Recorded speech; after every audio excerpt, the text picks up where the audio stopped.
So vision. Well, how do you develop a vision? Well, you might want to think about how would you like your life to be? So we could make this practical. We say, this is how you bring heaven down to earth.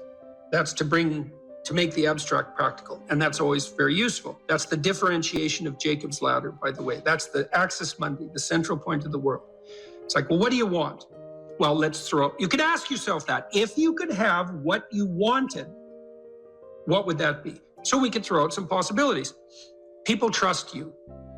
People respect you. And you deserve the trust and the respect. It's not false. People can rely on you. You're good for yourself and you're good for other people. There's productive, generous peace reigns around you. And you can do that in a playful manner. Now, that's not so bad. You could have that, let's say. And if you can think of something better, well, pursue that. But that's a good start. So that's very abstract. And so now you have to think, well, how might you conduct yourself in order for that to occur? Now, one way of approaching that is to differentiate it. You might say, well, what's the purpose of my life? It's a pretty abstract question. You're going to get a pretty general answer. Now, I could say, well, it's to be willing to adopt this spirit of challenge in relationship to life's vicissitudes. But it's still pretty abstract. So, well, yeah, but how do I go about doing that? Well, you have to differentiate it. That's the bringing of the divine message down into the realm of practical applicability. How do you make that principle real in your own life? Well, here's one way of doing it. Where do people find the significance in their life? So you could envision participating in this process. Well, what do people generally need and want? Well, here we can make a list. So this is, imagine we're taking that general principle. That's the golden cap of the pyramid. That's even the eye above the pyramid. That's another way of thinking about it. It's this superordinate principle, uniting monotheistic principle in some real sense. Now we have to differentiate it. Well, most people would like an intimate relationship. Okay, and so what does that mean? Well, intimate means physically intimate, but it likely means emotionally intimate, and it probably means iterating across some reasonable period of time, unless you just want everyone around from whom you're deriving physical gratification to be the whim of the moment, in which case you're basically a psychopath, and I wouldn't recommend that as a pathway forward. You're a narcissistic psychopath, and you might think, well, I get what I want. It's like, well, no, you won't, because your life will degenerate. So that's a bad theory. So you want an intimate relationship, and then you're going to have to treat that other person, well, how? Well, you can win an argument with your wife today, but then tomorrow, there she is in all her defeated glory. And so I don't know what the victory is going to win you. Maybe you want to negotiate towards something like productive and generous peace with her instead. And that's all part of this intimate relationship. And then it becomes truly intimate. And then it's stable across time. And that might be desirable. Then you have a platform, let's say, that will help you stabilize your entire life, because part of the reason you're going to do things is because you want to be of service to at least one other person, and vice versa. Because if it's just for yourself, that's pretty damn dismal and immature and pointless and futile. And it doesn't work anyways. So you've got at least someone else you can serve in this mutually sustaining manner. So most people want an intimate relationship. You know, and they'll settle for second-rate derivations thereof, but still what they want. Fine.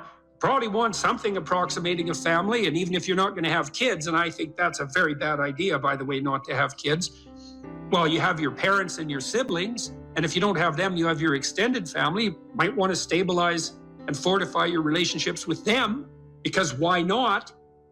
No, why not make peace with your father and your mother and your siblings if you can, and then you get to practice making peace, and then you have a family. That seems okay. And then you probably want some friends. So you could have a vision for your friendships. And what sort of people do you want around you? Well, I can tell you at a minimum, you want people you can tell bad news to, who are on your side during the times of bad news, who don't engage in competitive martyrdom with you. And you want people you can tell good news to, because they'll celebrate what you have to celebrate. And then you can do that mutually. And you want people to exchange your thoughts with. And you want people to play with. And you probably want that to iterate across time, because then you get to know each other and you can foster each other's development in a more profound manner then. So you're going to be pretty miserable and not very sane without friends. So probably some friends aren't a bad idea. How about a job or a career? Well, why? Because the fundamental state of human being is one of deprivation, and you have to work to address that. So you have to work. And it could be a job, which is something you have to do because you're paid, but hopefully there's some vocational element to that you can find some deep intrinsic meaning in your work. And you can certainly do that if you're working with your hands. You can find a sustaining meaning in the responsibility you take in relationship to your job and your career. And then I would say also, if you're good at it, so you're skilled at what you do, plus you're a good team player, I don't care where you're working, it could become a real center of the world for you. You know, when I was a kid, 14, 15, 16, I worked in restaurants for years, and I really liked that. And that's a very complicated thing to do, to work in a restaurant. I was just a dishwasher and then a cook. As I moved up the ladder, let's say, and I learned to cook and I learned to clean and I learned to be hospitable and I learned to work in a complex, dynamic environment, because a restaurant is exactly that. And, you know, I got along with the people I worked with, and I came to work on time and I did my bloody job and I tried to do it right. And so most of the people who were my superiors, so to speak, were happy with me. They wanted me to be there and I wanted to be there. You know, it was still a pain when I was a kid sometimes to have to go to work when my friends were out, you know, drinking beer at the local river. And I might have wanted to do that instead. But fundamentally, immersing myself in that environment was positive in every sort of way and made me more responsible and mature. And I enjoyed it a lot. Many of the best memories I have from my adolescence in particular are the times I spent working in the restaurants that I worked in. And you can do that in a masterful manner. You know, there are great restaurants where you walk in and everything's perfect. It's so hospitable. Everyone is treating everyone else extremely well. The food is of immense quality. Like, that's a paradisal place. And you can work to make that. I don't care where you're working, you can work to make that happen. You can treat the people around you right. You can treat your customers right. You can shed your bitterness and your resentment.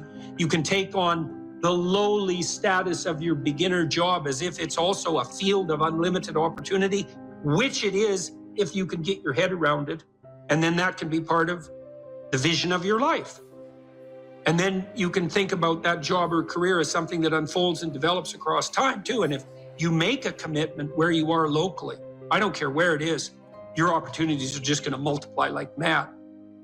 You know, so like if you're a short order cook at a restaurant, you have a single shift and you're a really good cook, you'll find pretty soon that the restaurant is much busier when you're cooking and that people are pretty damn happy to be there. And you'll get a reputation with your boss. If he or she has any sense and any greed of the proper sort whatsoever, they're going to recognize you. And then, you know, maybe you move from that restaurant to a restaurant with more possibility, or at least somewhere else with more possibility.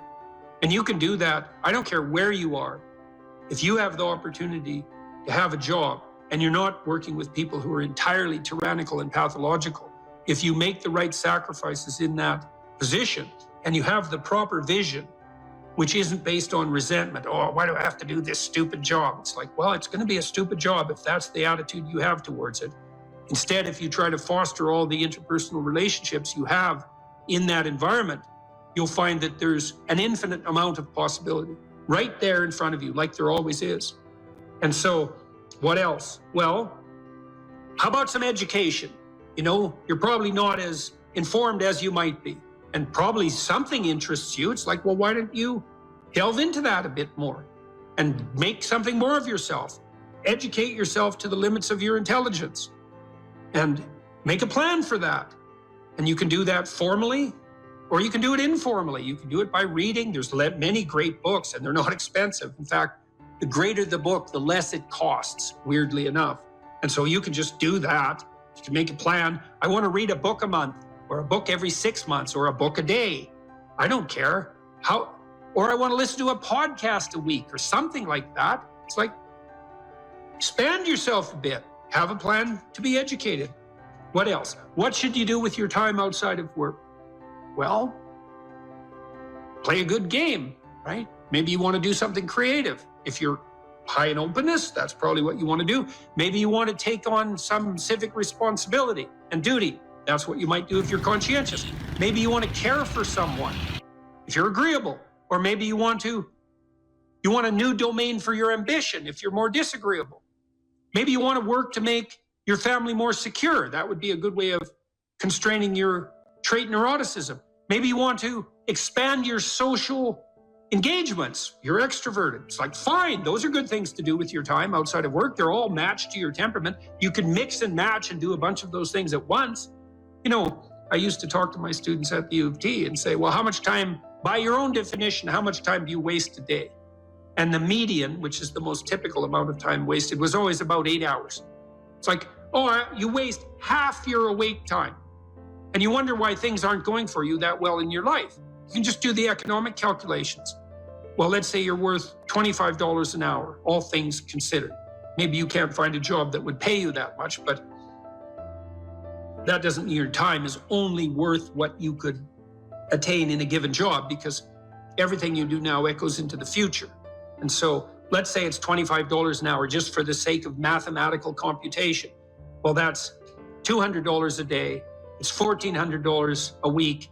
It's $5,600 a month. It's basically $70,000 a year. So every year that you spend wasting 8 hours a day, you deprive yourself of the equivalent of a full-time and somewhat generous income. So that's just, and if your life isn't going very well, you might think, well, maybe it's because I waste half of it. That there could be some relationship between those things. Then you might ask yourself, well, what would happen if I wasted none of it, like zero? And you might say, well, how difficult is life? Well, it's ultimately difficult. It's like, yeah, well, it is. So how much of it do you have to use properly in order to contend with that ultimate difficulty? And the answer might be, well, all of it. And if you're not, well, you're going to suffer, obviously, because it's difficult. And so if you're wasting time, then you're going to suffer. And so you might want to have a vision for what you do with your time. And you could ask yourself, well, if I could conceptualize and structure my free time the way I wanted to, what would that be? And then you'll have a vision. And that it's like a revelatory vision in some sense if you ask the question properly, because you can ask yourself these questions. You can ask yourself them in the micro domain. Let's say you come home from work every day to your waiting wife and children, just to take a stereotyped example. It's like, well, you're doing that every day. How would you like that homecoming to go? If you could have it the way you wanted it to be, it's like, what would you like your wife, how would you like your wife to welcome you when you returned home? And then you could sit down and talk to her. It's like, I come home every day. That's every day. That's like 15 minutes of every day. That's an hour a week. It's 50 hours a year. It's one work week. It's 2% of my life. It's like, how do I want to be welcomed when I come home? And your wife might say, well, how do I want you to welcome me when you come home? You might think, yeah, well, maybe we could get both of those right together. And then we could be welcomed in a way that was really good for both of us. What would that look like? Well, you know, I'm tired when I get home. And she might say, well, I'm tired too, because I've been taking care of the kids all day. And he might say, well, I don't want to hear about every problem that happened at home the second I get in. And she might say, well, I don't want to hear about all your problems at work right away either. It's like, okay, but we do need to talk through the problems. It's like, yeah, that would be helpful. So, you know, when I come home, why don't I say, honey, I'm home, and why don't you come and give me a hug? And why don't we notice for a moment that we're happy to be together, which is why we got married to begin with. And we could appreciate the fact that we're together. And then maybe we could have something to eat, and we can figure out how to arrange that. And then maybe we could sit for 15 minutes and talk about what happened during the day. And that could be our routine. It's like, well, what do you think of that?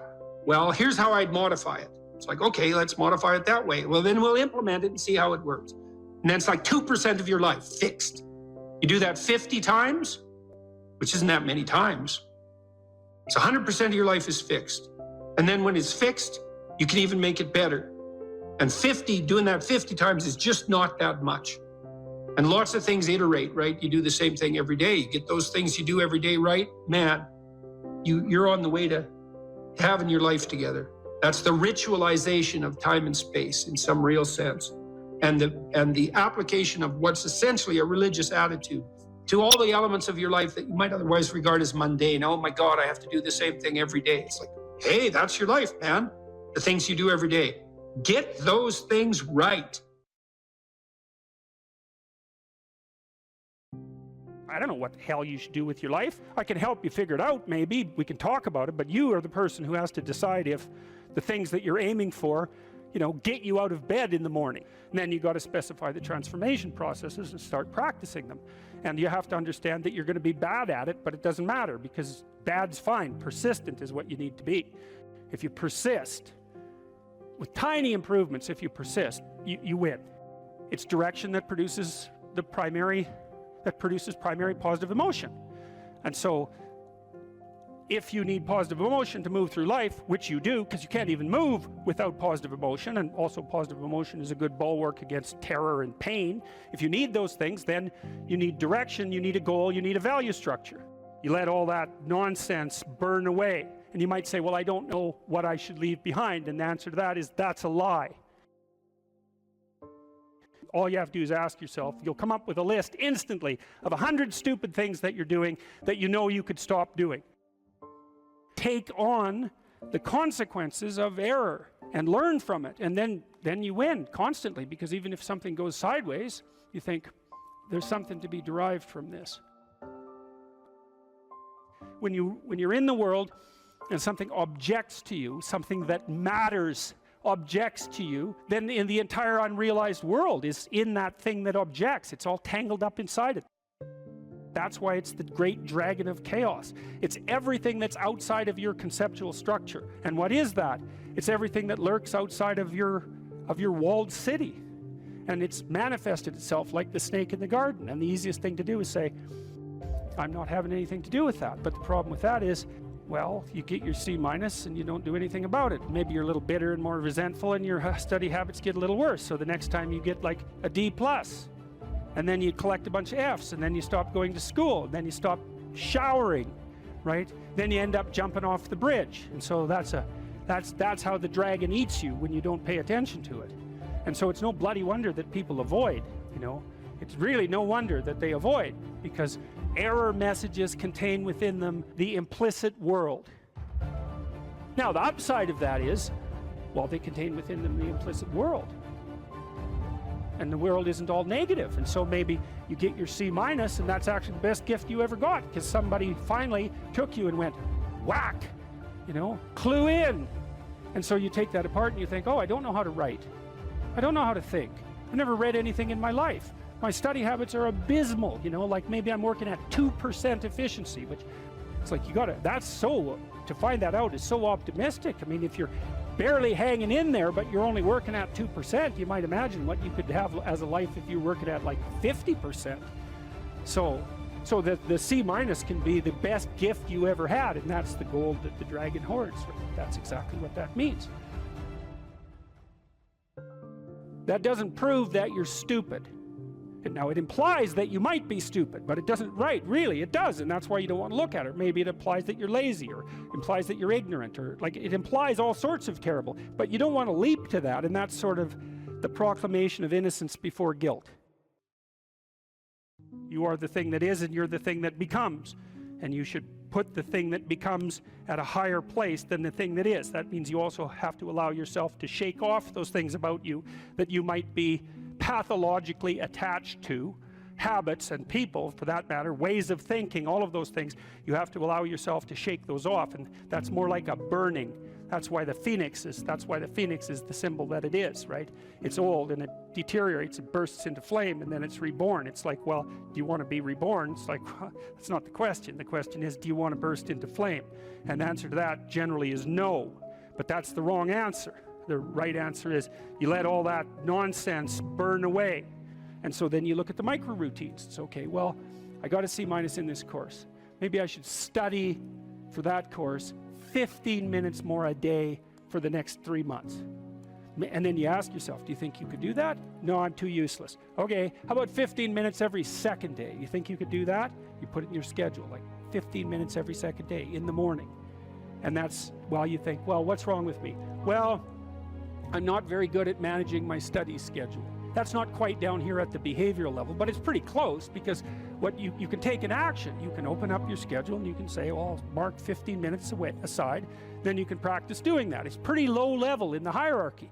It means, well, you're still not a horrible person, you just got to polish up your work ethic.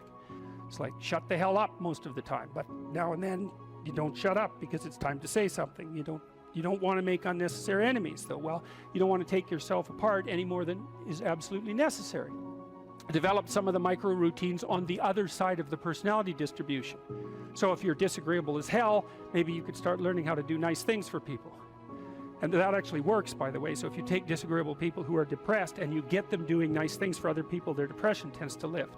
But then by the same token, if you're agreeable, then you should practice doing some things for yourself and being more tough-minded in your negotiation. You know, you're extroverted. It's like, okay, man, learn to spend some time with yourself, right? You're low in openness. Well, try reading a book that's outside of your, you know, your sphere of interest now and then. If you're conscientious, well, you should probably learn how to relax occasionally, and so forth. So you can, I think partly what you're doing as you're developing your personality is not moving the mean much, the average, where, you know, where you're located, but you're extending the standard deviation so that you're a bigger bag of tricks than you were before. Life has got its rat's nest of miseries, and that's for sure. And maybe you could even make a categorical statement that life is mostly a rat's nest of misery. You know, and you could make a pretty powerful argument for that. But then there's a counter question, which is, well, what if you tried not to make it any more miserable than it had to be, right? Then what would it be like? I would suspect that most of that misery would go away, because it's the unnecessary misery that really brings you down. You know, it's like, well, if someone has cancer, it's like, that sucks. But it's not like you can say, if only we had done this differently, then that wouldn't have happened. But when someone's out like torturing you in a malevolent way, or maybe you're doing the same, you can always ask yourself, well, is this really necessary? Is this just like a useless add-on to the miseries of life? That's what disheartens people.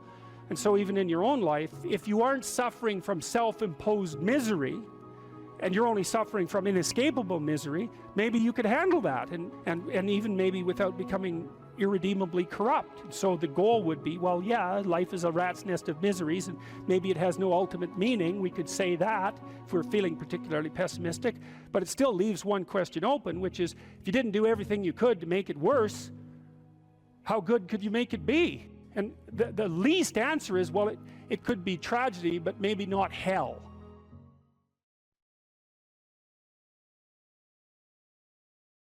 Here's some items, so you guys can do a quick big 5 on yourselves, and I'll tell you the upside and downside of it. So if you're orderly, you follow a schedule. How many of you follow a schedule? Okay, and how many of you don't? Okay, so one thing I would recommend is that you do. And I'll tell you why. Like, intelligence is a very good predictor of academic performance. And there's not a lot you can do about your intelligence. I mean, you can squander it, but it's very difficult to improve it. Conscientiousness, well, it's a trait too, so it's hard to work on, but we know that conscientious people get better grades, and it's reliable, and it's a powerful effect. And so if your time use is organized, then the probability that you're going to be successful is very high. So one of the things you might think about is make friends with a calendar, like Google Calendar or something like that. And I can tell you some tricks about that, because really it is important. Like, and I'm not kidding around about this. If you're low in conscientiousness, it's really going to trip you up as you walk through life. There's not very many advantages to it that I've been able to see. And I'm not assuming that just because you don't follow a schedule, you're low in conscientiousness, but it is one of the items that mark it. The only advantage I've seen so far to being unconscientious is that if you become unemployed, it doesn't bother you as much. And I mean, that actually turns out to matter in some situations. So like, you know, if a big company has to shed 50% of its employees, it's the conscientious people are going to suffer themselves to death for it. And the unconscientious people, they're not going to care anyways, because they weren't working anyways. So it doesn't matter if they have a job or not. So here's one way of thinking about making use of a schedule. Often people are afraid of schedules because they think of them as a trap. You know, you make a schedule and it's like this little prison that you have to live inside, and you know, and all you're doing in your schedule is putting down things you have to do or should do, and so, you know, there's not a lot of fun in that. And so not only is it a trap or a prison, but it's kind of an unpleasant one. But a way to work with the schedule in a lot more sophisticated way is to think, well, I'm going to plan the next week, say, because you plan it day by day, but we'll take the week as the unit level of analysis and think, well, I'd like to plan a week I'd like to have. And then your schedule all of a sudden becomes a tool for increasing the quality of your life. And that's a whole different issue, you know, because you might think, what's the emotion that you suffer, assuming you suffer one of these emotions, if you have an essay that's due and you're not doing it? Like, would you regard that as a pleasant emotion or unpleasant emotion? Okay, so do you think you can characterize the unpleasantness? Like, what kind of emotion is it? It's guilt. Okay, anything else? Frustration? Yeah, so you're sort of frustrated with yourself. Yeah, you need a slap, right? You think, I need a slap. And so, okay, so guilt, anything else? Anxiety? Restlessness? So that's kind of an agitation. Yeah, it's because your body knows you should be doing something, but it, you know, you're not pointing it in the right direction, so it's shame? Is that reasonable? So, okay, so the reason I was asking you about that is because, you know, most of the negative emotions are associated with neuroticism, but some of them seem to be associated with conscientiousness. And the conscientious negative emotions seem to be guilt and shame, fundamentally. And so recent research, and really recent, I only got this paper like a week ago, I think it's about 4 months old, seem to indicate that conscientious people feel less guilt, but they're more guilt prone. So if they don't do something, that makes them guilty, but they organize their time so they are doing the things they're supposed to do, so then they don't feel guilty.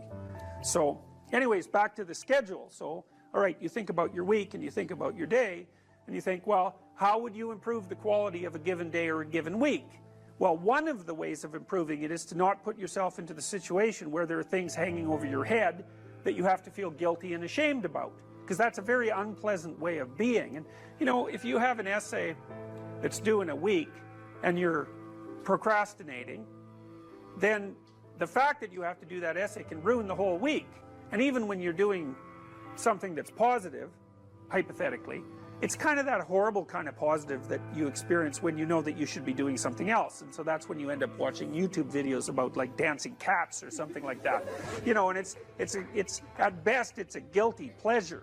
It's not a pleasure at all. You think like, what the hell am I doing watching videos of dancing cats, you know? But then you know that you're procrastinating, and that's low quality, very low quality existence. So if you use your schedule, you can think, okay, well, here's some times that I'm going to do this work. And then you can also sort of ask yourself about that when you're designing your schedule. Because you don't want to design a schedule like you're Adolf Hitler telling yourself what to do, you know, because you're not going to comply with it then. What you have to do if you're going to design a schedule is you have to ask yourself, all right, I'm going to set aside some time to study over the next week or to do this essay or whatever it is. How much time would I actually spend studying? An hour or two a day might be a worthwhile thing to schedule in, and I would say don't schedule in more than that to begin with, because then you'll fail and then you'll stop using the schedule. And so the other thing you want to do is you want to schedule in things that you want to do, and then you want to look at the day or the week and you want to think, hey, that's a week I'd like to have. If I had a week like that, it would be good, you know, I'd be caught up so that all that negative emotion doesn't have to accrue. And I would have done a bunch of things that I'm interested in doing, and at the end of the week I'd be in better shape than I was at the beginning. And if you treat a schedule like that, so that what you're using it is to design the days and weeks that you want to have, instead of using it as this little, you know, jail that you have to put yourself in that you're not going to do anyways, then you can learn to use them. And that's one thing you can do to make yourself more industrious, more conscientious. Follow a schedule. I've told people to learn to use a schedule, and people often hate schedules because they act as their own tyrants, right? They say, well, you have to do this unpleasant thing, and then here's another unpleasant thing you have to do, and then you have to do this unpleasant thing, and you do that for about 3 days, and you think, to hell with this, I'm not doing that, you know, and you fall off the wagon.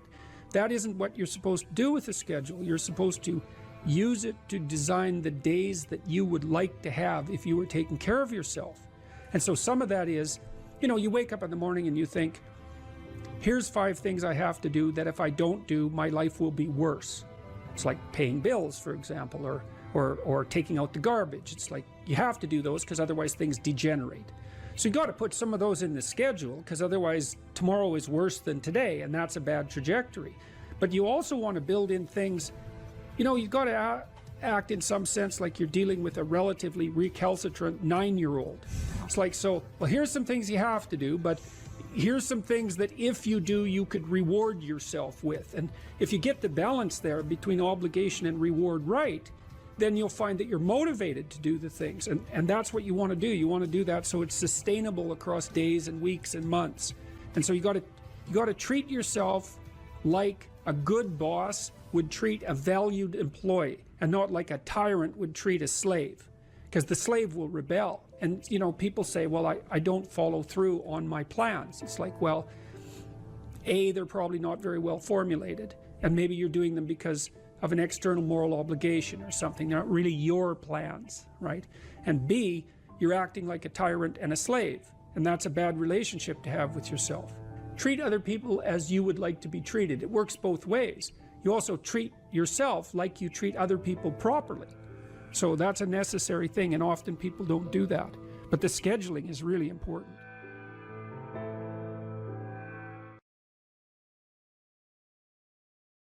It's like you don't need to have all these things, but you better have most of them. Family, friends, career, educational goals, plans for, you know, time outside of work, attention to your mental and physical health, etc. You know, that's what life is about. And if you don't have any of those things, well, then all you've got left is misery and suffering. So that's a bad deal for you. So once you set up that goal structure, let's say, and that's really in many ways that's what you should be doing at university. That's exactly what you should be doing, is trying to figure out who it is that you're trying to be, right? And you aim at that, and then you use everything you learn as a means of building that person that you want to be. And I really mean want to be. I don't mean should be, even those things are going to overlap. And it's important to distinguish between those, because that's partly, and this is back down to the micro routine analysis. So as I was saying, well, you're going to try to make yourself more industrious. Okay, number one, specify your damn goals, because how are you going to hit something if you don't know what it is? That isn't going to happen. And often people won't specify their goals too, because they don't like to specify conditions for failure. So if you keep yourself all vague and foggy, which is real easy, because that's just a matter of not doing as well, then you don't know when you fail. And people might say, well, I really don't want to know when I fail, because that's painful, so I'll keep myself blind about when I fail. That's fine, except you'll fail all the time then. You just won't know it until you've failed so badly that you're done. And that can easily happen by the time you're 40. So I would recommend that you don't let that happen. So that's willful blindness, right? You could have known, but you chose not to. Okay, so once you get your goal structure set up, you think, okay, if I could have this life, looks like that might be worth living, despite the fact that it's going to be, you know, anxiety provoking and threatening, and there's going to be some suffering and loss involved and all of that. Obviously, the goal is to have a vision for your life such that, all things considered, that justifies your effort. Okay, so then what do? Well, then you turn down to the micro routines. It's like, okay, well, this is what I'm aiming for. How does that instantiate itself day to day, week to week, month to month? And that's where something like a schedule can be unbelievably useful. Google Calendar. It's like, make a damn schedule and stick to it. Okay, so what's the rule with the schedule? It's not a bloody prison. That's the first thing that people do wrong. They say, well, I don't like to follow a schedule. Well, it's like, well, what kind of schedule are you setting up? Well, I have to do this, then I have to do this, then I have to do this, you know, and then I just go play video games, because who wants to do all these things that I have to do? It's like, wrong. Set the damn schedule up so that you have the day you want. That's the trick. It's like, okay, I've got tomorrow. If I was going to set it up so it was the best possible day I could have, practically speaking, what would it look like? Well, then you schedule that. And obviously there's a bit of responsibility that's going to go along with that, because if you have any sense, one of the things that you're going to insist upon is that at the end of the day, you're not in worse shape than you were than at the beginning of the day, right? Because that's a stupid day. If you have a bunch of those in a row, you just dig, you dig yourself a hole and then you bury yourself in it. It's like, sorry, that's just not a good strategy. It's a bad strategy. So maybe 20% of your day has to be responsibility and obligation, or maybe it's more than that depending on how far behind you are. But even that, you can ask yourself, okay, well, I've got these responsibilities, I have to schedule the damn things in. What's the right ratio of responsibility to reward? And you can ask yourself that, just like you'd negotiate with someone who is working for you. It's like, okay, you got to work tomorrow. Okay, so I want you to work tomorrow. And you might say, okay, well, what are you going to do for me that makes it likely that I'll work for you? Well, you could ask yourself that, you know. So maybe you do an hour of responsibility and then you play a video game for 15 minutes. I don't know, whatever turns your crank, man. But, you know, you have to negotiate with yourself and not tyrannize yourself.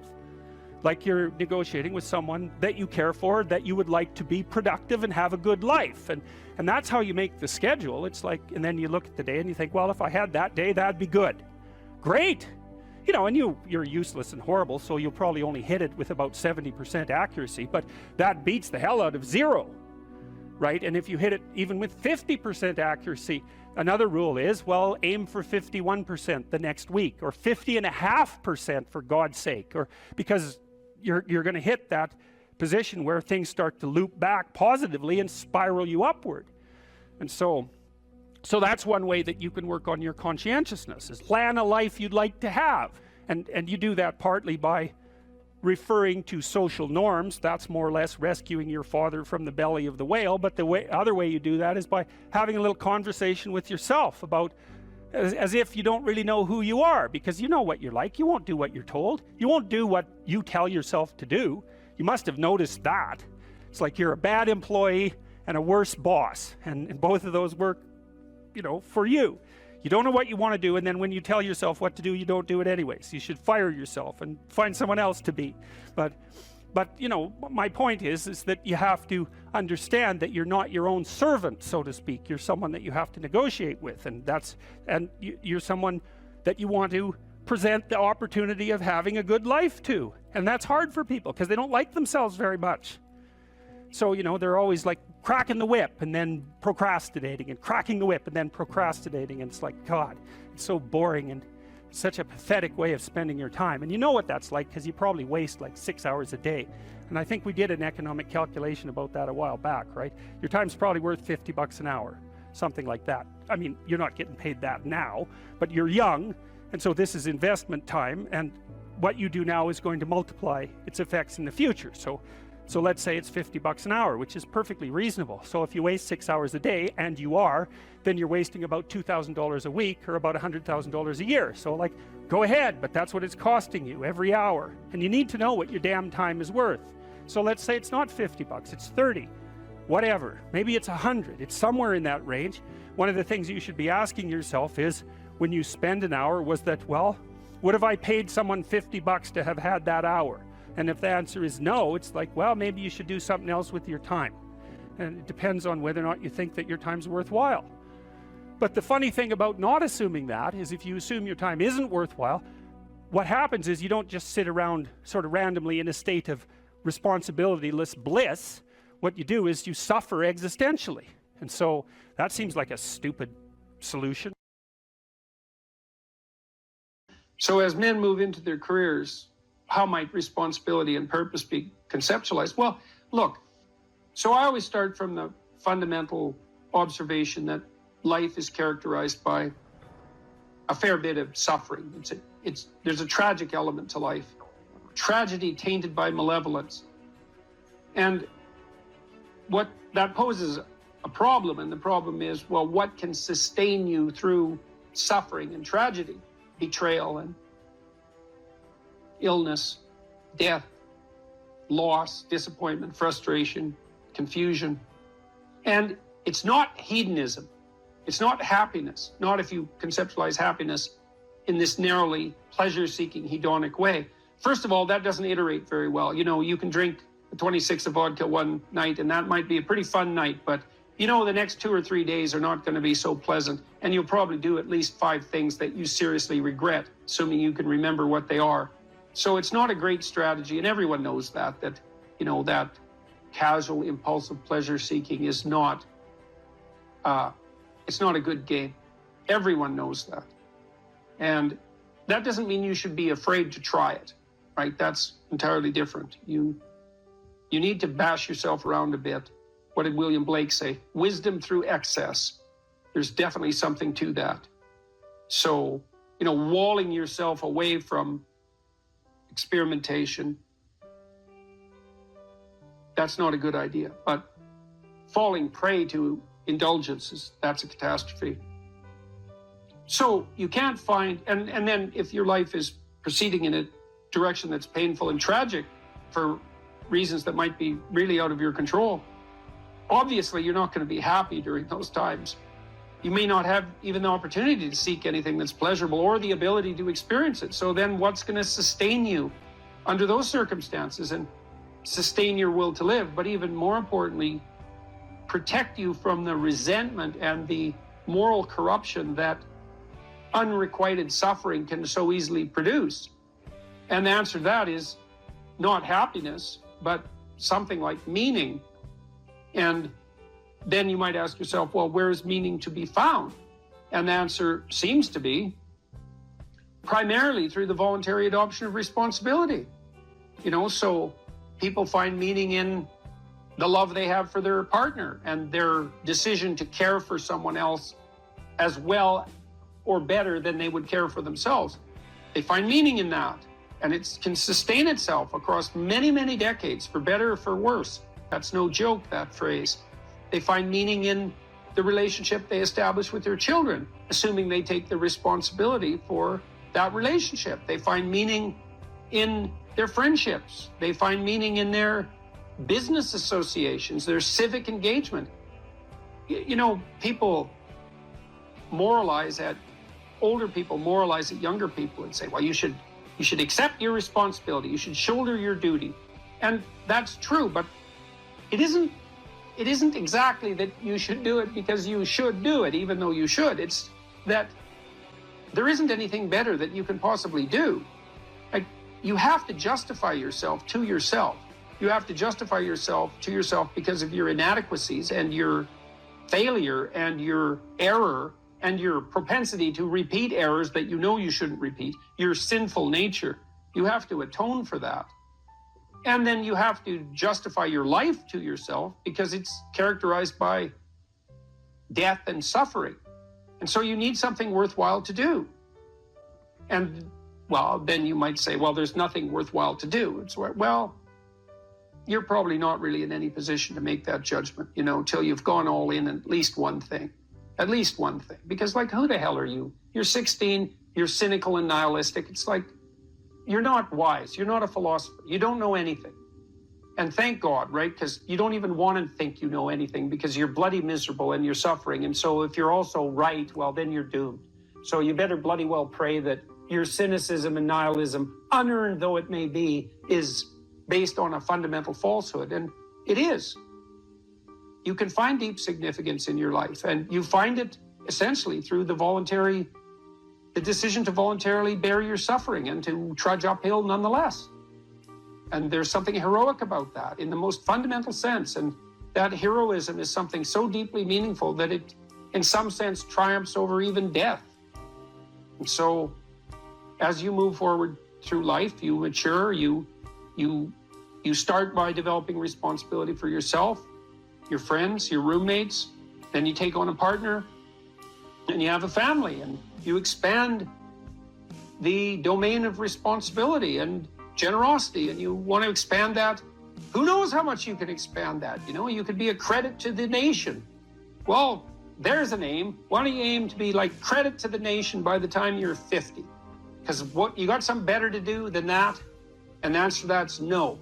And, what are you going to do? You're going to pursue endless one-night stands. You're going to bury yourself nose deep in cocaine. You're going to become an alcoholic. You're going to pursue that tinsely, trashy hedonism that is nothing but destructive and generates nothing but self-contempt, and then bitterness, then misery, then vengefulness.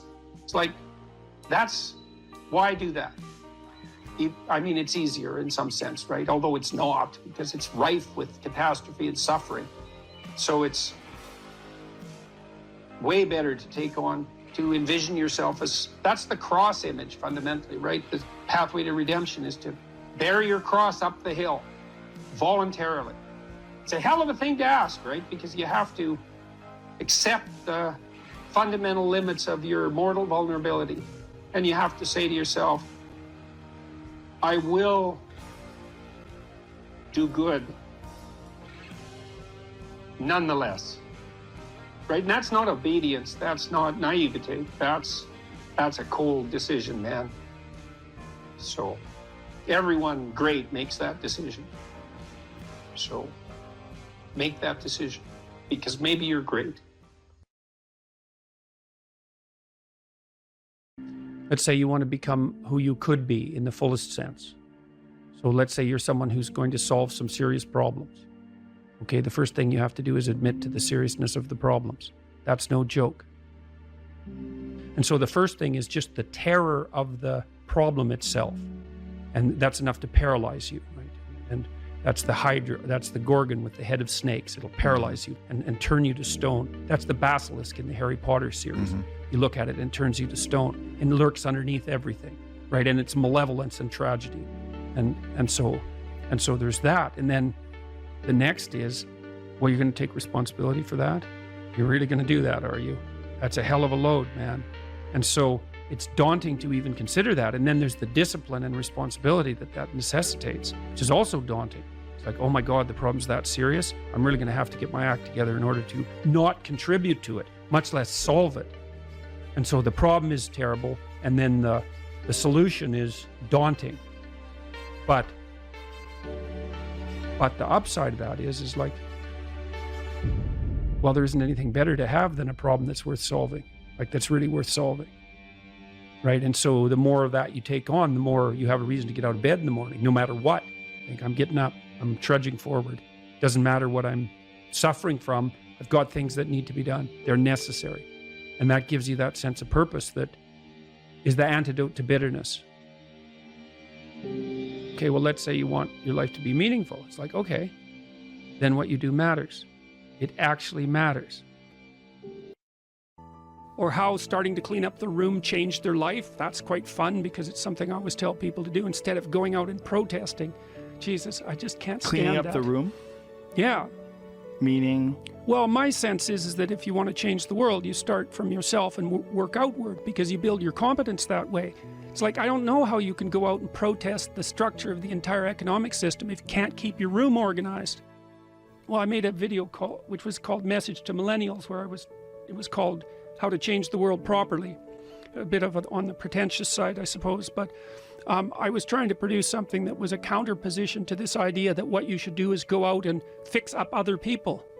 You know, that's just not right. And there's a New Testament line about that, something about, you know, not worrying too much about the log in your neighbor's eye, or about the speck in your neighbor's eye when you have a log in your eye.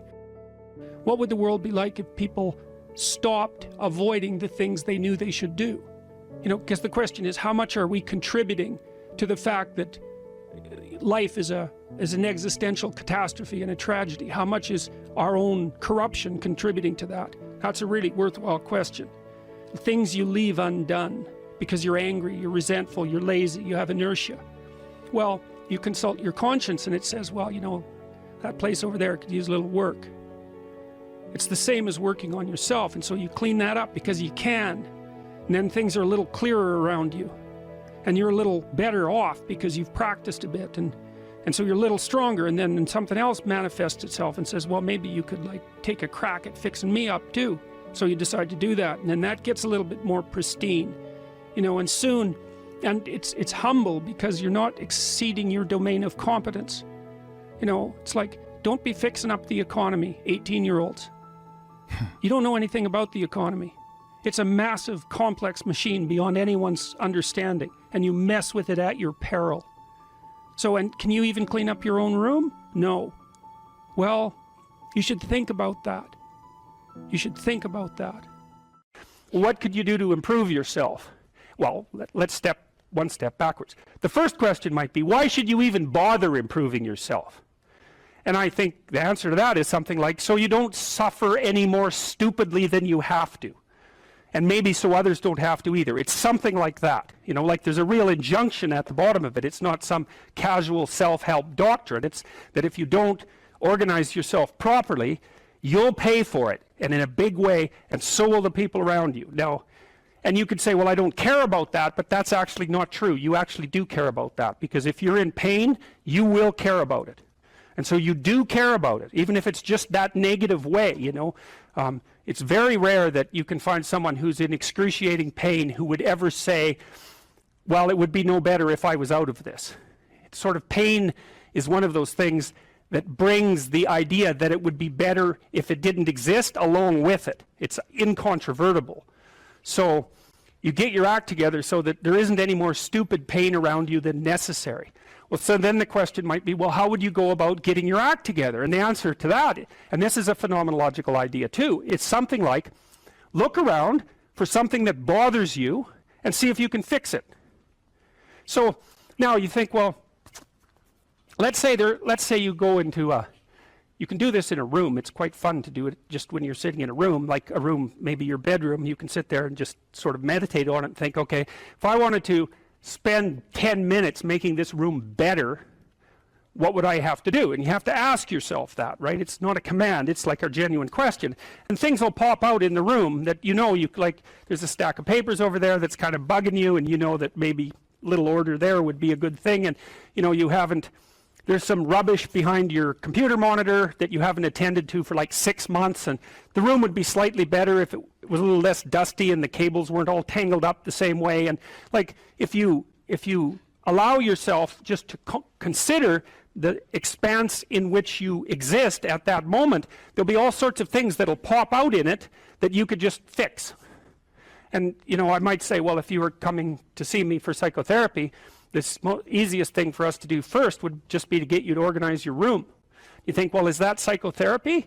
And the answer is, well, it depends on how you conceive the limits of your being. And I would say, start where you can start. You know, if something announces itself to you, which is a strange way of thinking about it, as in need of repair, that you could repair, then, hey, fix it. You fix 100 things like that, your life will be a lot different. You know, I often tell people too, fix the things you repeat every day, because people tend to think of those as trivial, right? You get up, you brush your teeth, you have your breakfast, you know, you have your routines that you go through every day. Well, those probably constitute 50% of your life. And people think, well, they're mundane, I don't need to pay attention to them. It's like, no, that's exactly wrong. The things you do every day, those are the most important things you do. Hands down. All you have to do is do the arithmetic. You figure it out right away. So 100 adjustments to your broader domain of being, and there's a lot less rubbish, and there's a lot less rubbish around, and a lot fewer traps for you to step into.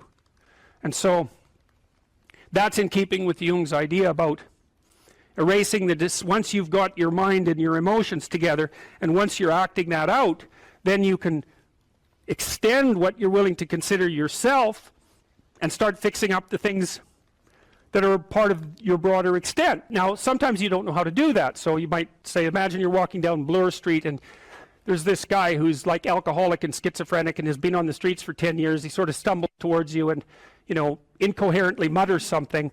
That's a problem. And it would be good if you could fix it, but you haven't got a clue about how to fix that. You just walk around that and go find something that you could fix, because if you muck about in that, not only is it unlikely that you'll help that person, it's very likely that you'll get hurt yourself. So, you know, just because while you're experiencing things announce themselves as in need of repair doesn't mean that it's you right then and there that should repair them. You have to have some humility. You know, you don't walk up to a helicopter that isn't working and just start tinkering away with it. You have to stay within your domain of competence. But most of the time, if people look at their lives, you know, it's a very interesting thing to do. I like the idea of the room, because you can do that at the drop of a hat. You know, you go back to where you live and sit down and think, okay, I'm going to make this place better for half an hour. What should I do? And you have to ask, and things will just pop up like mad. And it's partly because your mind is a very strange thing. As soon as you give it a name, a genuine aim, it'll reconfigure the world in keeping with that aim. That's actually how you see to begin with. And so if you set it a task, especially, you have to be genuine about it, which is why you have to bring your thoughts and emotions together, and then you have to get them in your body so you're acting consistently. You have to be genuine about the aim, but once you aim, the world will reconfigure itself around that aim, which is very strange. And it's technically true. You know, the best example of that, you have all seen this video where you watch the basketballs being tossed back and forth between members of the white team versus the black team, and while you're doing that, a gorilla walks up into the middle of the video and you don't see it. It's like, you know, if you thought about that experiment for about 5 years, that would be about the right amount of time to spend thinking about it, because what it shows you is that you see what you aim at. And that, man, if you can get one thing through your head as a consequence of even being in university, that would be a good one. You see what you aim at. And so, because one inference you might draw from that is, be careful what you aim at, right? What you aim at determines the way the world manifests itself to you. And so if the world is manifesting itself in a very negative way, one thing to ask is, are you aiming at the right thing? Now, you know, I'm not trying to reduce everybody's problems to an improper aim. People get cut off at the knees for all sorts of reasons. You know, they get sick, they have accidents. There's a random element to being, that's for sure. And so you don't want to take anything, even that particular phrase, too far. You want to bind it with the fact that random things do happen to people, but it's still a great thing to ask. What's the difference between men and women? Well, how do they differ? Well, the first thing we might observe is that if you look at personality differences between prepubescent boys and girls, they're not very large. Boys and girls don't differ in terms of their trait neuroticism, for example.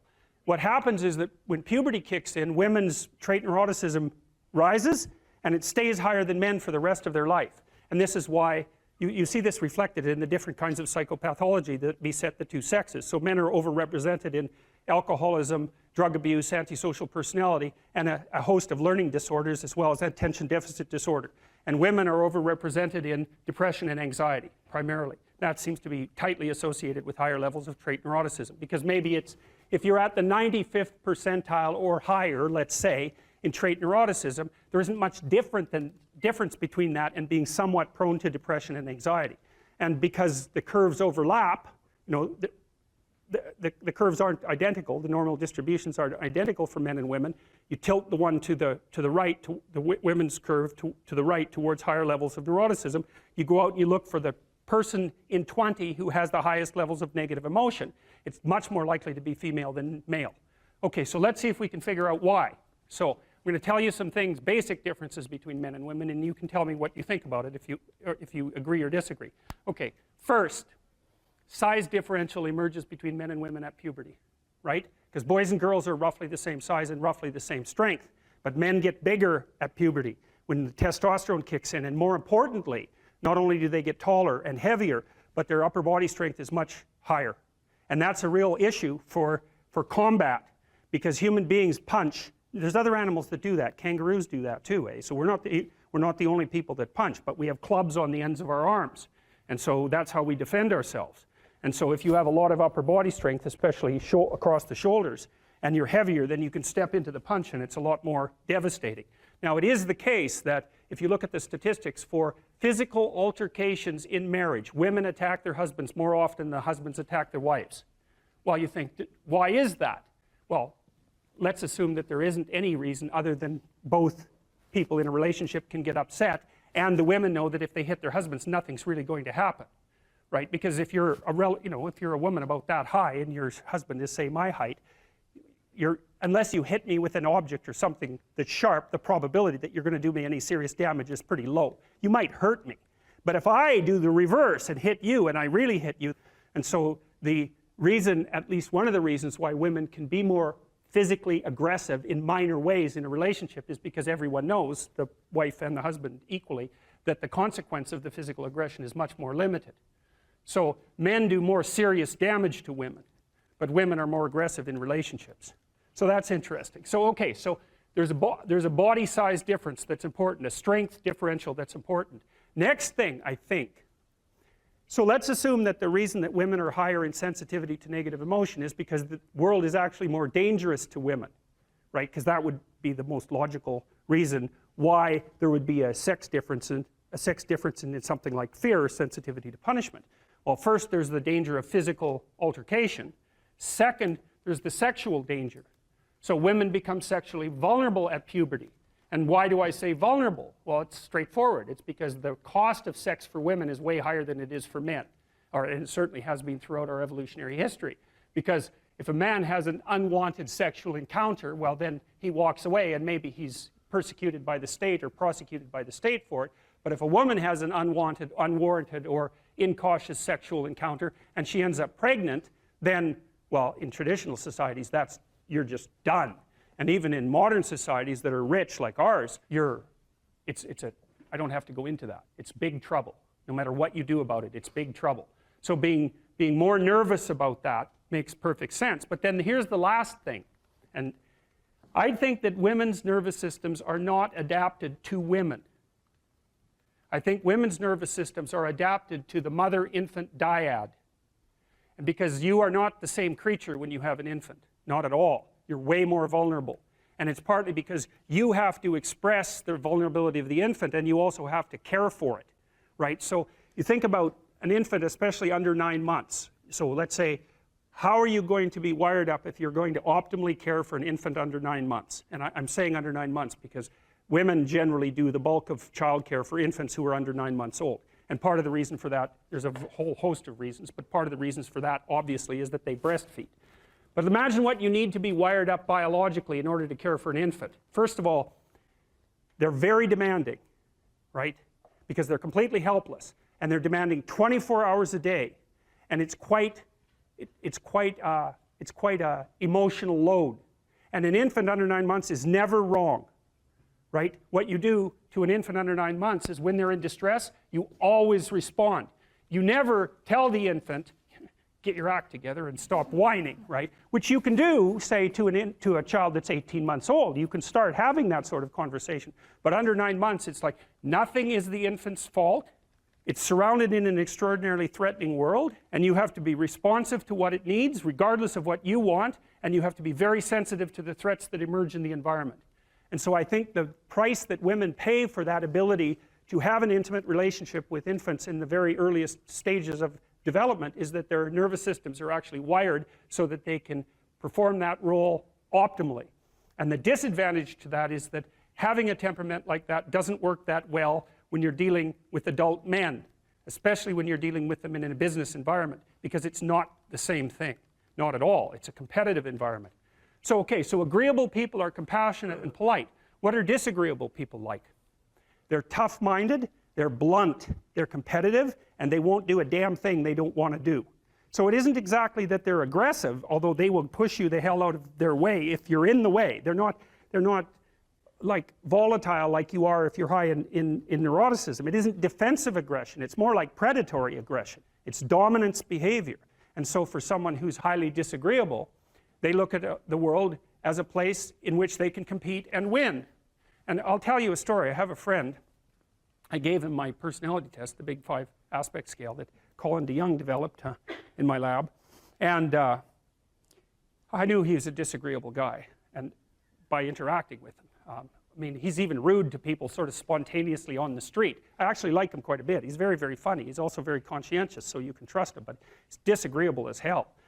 And so I gave him this test because I thought it would be funny, and he came out as the most disagreeable person in 10,000. So reasonable in compassion, about 30th percentile, but like 0.001 in politeness. So he's extraordinarily blunt, and he'll just say absolutely anything, no matter how horrible it is. And he was often brought into corporations to sort of clean them up. So if a corporation was tilting and not doing well, they'd bring him in to find out who the useless people were and fire them. And I talked to him about that because I've had the opportunity to have to not have graduate students in my lab, for example, that weren't performing well, and I find it very, very difficult to, you know, dress someone down, and certainly difficult to fire them. I just hate it because I'm actually quite an agreeable person, much to my chagrin. And I asked him about that, and I said, well, what do? You have to fire people all the time. How do you handle that? He says, handle it? I enjoy it. And I thought, wow, that's so interesting that someone would have that response. I said, well, what do you mean you enjoy it? He said, look, I go into these companies and I analyze the performance of groups of people, right? And in those groups there are people who are really striving, really trying hard and working themselves really hard and being productive. And then there's these people that are just doing nothing. They're completely in the way. They don't carry their weight at all. They take advantage every chance they get. And they're always whining about why they can't work. It's like, I find out who they are, I call them into my office and I tell them exactly what they've been doing. It's like, hit the road, buddy. You've had your run of it. And I thought, oh yeah, okay, fair enough. You know, well, I can tell you, you know, I've had situations in my lab where I had underperforming graduate students. And one of the things that was really awful about that was that it was really hard on the high-performing graduate students, you know, because they felt that even being in the same category as the people who weren't working hard and pulling their weight devalued what they were doing, you know, and that's exactly right. And so this is also why there's a conscientiousness trait and an agreeableness trait. Because conscientious people judge you on your accomplishments, right? They don't give a damn about your feelings, not a bit. It's like, are you doing the work or not? Whereas agreeable people think, well, you know, your mother's sick and, you know, you've got a bunch of family problems and we all have to take care of each other and it's no wonder that you're having a rough time. And like, you can't say that one of those attitudes is correct and the other isn't correct. You can't say that. There wouldn't be those two dimensions if there wasn't something correct about both of them. But you can certainly point out that often they conflict, you know, and so the demand for inclusiveness and unity and care and the demand for high-level performance in a hierarchical structure, they're very different orientations in the world. And so it's complicated for people who are agreeable and conscientious. And actually, I think often that large corporations and large institutions of any sort run on the unheralded labor of people who are high in agreeableness and high in conscientiousness, and they're disproportionately women. And my experience in large institutions has been that if you want to hire someone to exploit appropriately, no, not appropriately, if you want to hire someone to exploit productively, you hire middle-aged women who are hyper-conscientious and who are agreeable, because they'll do everything. They won't take credit for it and they won't complain. And that's nasty, and I think that happens all the time. And so one of the things you have to be careful of if you're agreeable is not to be exploited, because you'll line up to be exploited. And I think the reason for that is because you're wired to be exploited by infants. And so that just doesn't work so well in that actual world. And one of the things that happens very often in psychotherapy, you know, people come to psychotherapy for multiple reasons, but one of them is they often come because they're too agreeable. And so what they get is so-called assertiveness training, although it's not exactly assertiveness that's being trained. What it is the ability to learn how to negotiate on your own behalf. And one of the things I tell agreeable people, especially if they're conscientious, is say what you think. Tell the truth about what you think. There's going to be things you think that you think are nasty and harsh. And they probably are nasty and harsh, but they're also probably true. And you need to bring those up to the forefront and deliver the message. And it's not straightforward at all, because agreeable people do not like conflict. Not at all. They smooth the water. You know, and you can see why that is in accordance with the hypothesis that I've been putting forward. You don't want conflict around infants. It's too damn dangerous. You don't want fights to break out. You don't want anything to disturb the relative peace. You know, and if you're also more prone to being hurt physically and perhaps emotionally, you're also maybe loath to engage in the kind of high-intensity conflict that will solve problems in the short term, because it takes a lot of conflict to solve problems in the short term. And, you know, if that can spiral up to where it's dangerous, which it can if it gets uncontrolled, it might be safer in the short term to keep the waters smooth and to not delve into those situations where conflict emerges. The problem with that is it's not a very good medium to long-term strategy, right? Because lots of times there are things you have to talk about because they're not going to go away. And so partly what you do with agreeable people is you get them to figure out, and they have a hard time with this too. If you ask a disagreeable person what he wants, say, or she wants, they'll tell you right away. They know. It's like, this is what I want, and this is how I'm going to get it. But agreeable people, especially if they're really agreeable, are so agreeable that they often don't even know what they want, because they're so accustomed to living for other people and to finding out what other people want and to trying to make them comfortable and so forth, that it's harder for them to find a sense of their own desires as they move through life. And that's not, look, there's situations where that's advantageous, but it's certainly not advantageous if you're going to try to forge yourself a career. That just doesn't work at all.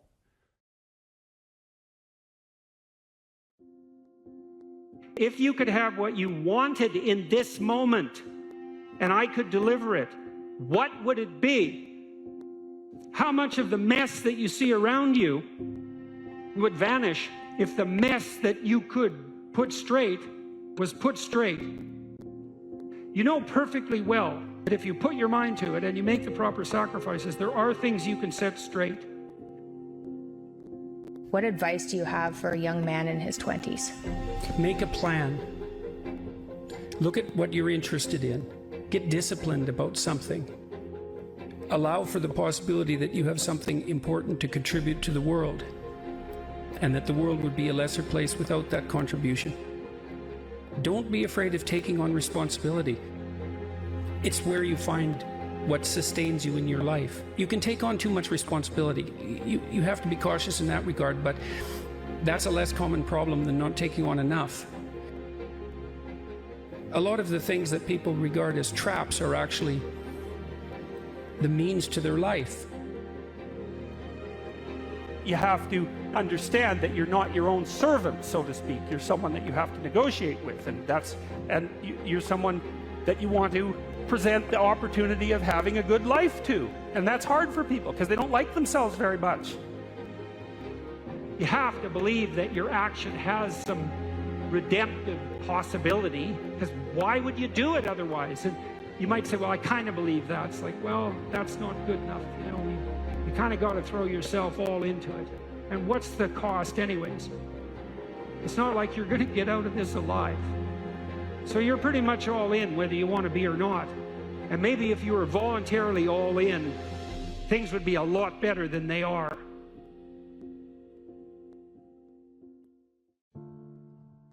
If the world isn't everything that you want it to be, maybe you're not acting the way you should. One of the things people do to buttress themselves against failure is to never let themselves really gain clarity about what they need and want. Let's say you try something, but you only do it half-heartedly. And then you fail, and you think, well, I didn't really fail because, you know, I held a bunch back in reserve, and so I didn't get what I wanted, but maybe had I been all in, I would have. And so you don't have to upbraid yourself too much for the failure. Now, it's a catastrophic way to live, to sit on the fence and to not commit, because instead of risking the possibility of failure, you engage in what's essentially the absolute certainty of failure. Because if you want something worthwhile and difficult, which you probably do if you want to have an adventure and go somewhere, then what's the chance you're going to get it if you're halfway in? You can't be halfway in, but that sort of protects you against failure, because you can tell yourself, well, if I tried, I could have done it. It's like, you know, you tell yourself that 200 times and your life's over. Better have a valued goal, because otherwise you can't get any positive motivation working out. And so the more valuable the goal, in principle, the more the micro processes associated with that goal start to take on a positive charge. And so what that means is, well, you get up in the morning and you're excited about the day, you're ready to go. And so as far as I can tell, what you do is you specify your long-term ideal, you specify your goal. You do that in some sense as a unique individual. You want to specify goals that make you say, oh, if that could happen as a consequence of my efforts, it would clearly be worthwhile. Would it really be so terrible if my life wasn't miserable? Would it be so terrible if I got what I wanted and needed, especially if I was doing that in the best possible way? Well, there isn't anything better to have than a problem that's worth solving. Like, that's really worth solving, right? And so the more of that you take on, the more you have a reason to get out of bed in the morning, no matter what. Like, I'm getting up, I'm trudging forward. Doesn't matter what I'm suffering from. I've got things that need to be done. They're necessary. And that gives you that sense of purpose that is the antidote to bitterness. So, yeah, there's lots of reasons to, you know, because I've thought for a long time, imagine you have a choice in front of you, because you do. So here's the choice. Your life is either meaningful or meaningless. Okay, so let's go through the meaningless part first. Because you think, well, of course I don't want it to be meaningless. It's like, yeah, just hold on a second. Nothing you do matters.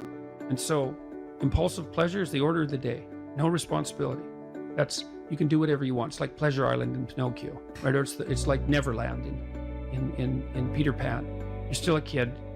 You can play all the time. Yeah. Impulsive pleasure and no responsibility. That's the reward for meaninglessness. Well, but then the other side is, okay, well, let's say you want your life to be meaningful. It's like, okay, then what you do matters. It actually matters, right? Make a mistake, hurts you, hurts your family, hurts the world in a deeper way than you think. And you have to be awake to that. And then you have to take it on yourself. If you pursue the things in your life that are meaningful, once you've oriented yourself, and that means accepting the challenges that come along with that, because one of the things that you'll find, you even find this in music, if you know a piece of music completely, then you tend not to want to listen to it anymore. There still has to be some challenge in it. You still have to track it, and sometimes music is so complex you just can't. It just sounds like noise. Modern music is often like that because it's so, well, it tends towards the chaotic, and so I find it difficult to listen to because I can't get a handle on it. But then, you know, so it's too challenging. And then there's other music, pop music is often like this. It's catchy the first 2 times you hear it, and then you never want to hear it again. It's too much, there's too much predictability and not enough chaos. And hopefully you find a piece of music that's somewhere in the middle. You can listen to it 50 or 100 times, and each time you listen to it, there's still some new nuance in it that you didn't expect before.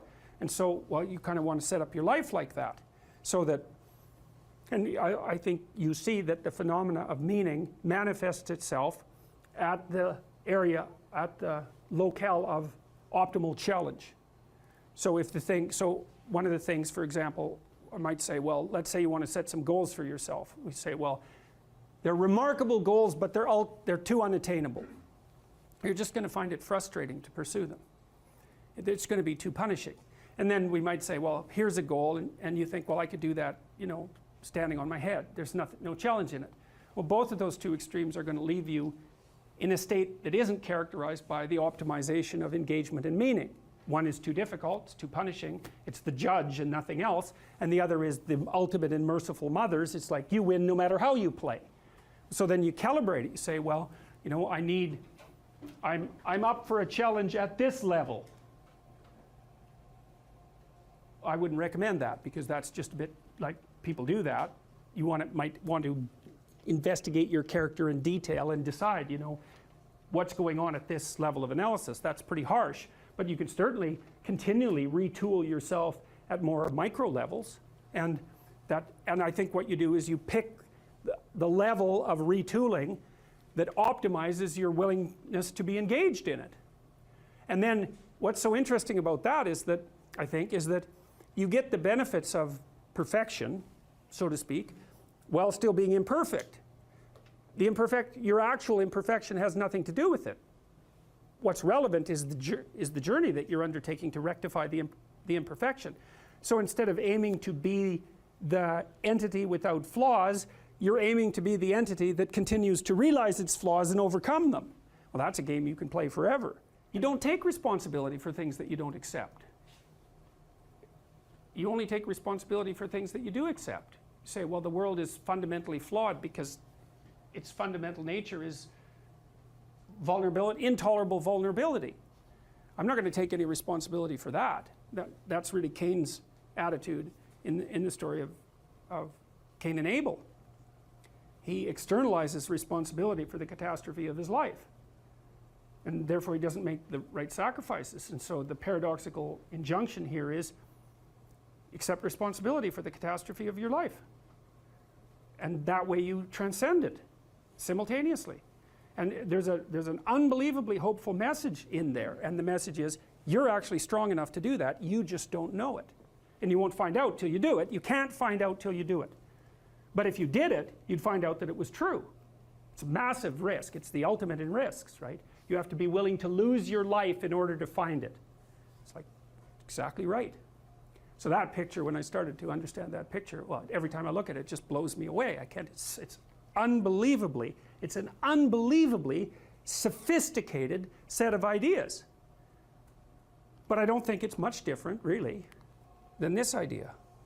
I mean, Buddha finds his enlightenment under a tree. It's not fluke that that's the case. That's his natural environment. And he's sitting in the lotus here. The lotus opens up. It's this thing that springs up from the depths. And he sits there illuminated the same way. He's got a halo that's the sun that stands for higher consciousness. And he's transcended by accepting the fact that life is suffering.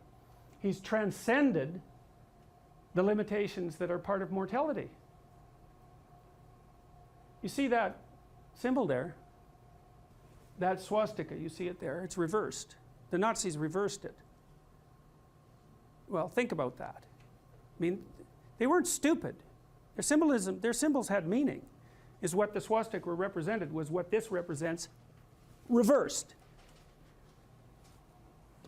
Well, that's a very bad idea. This is the thing that this idea is what enables people to transcend their suffering. And Buddha said, well, don't be too attached to things.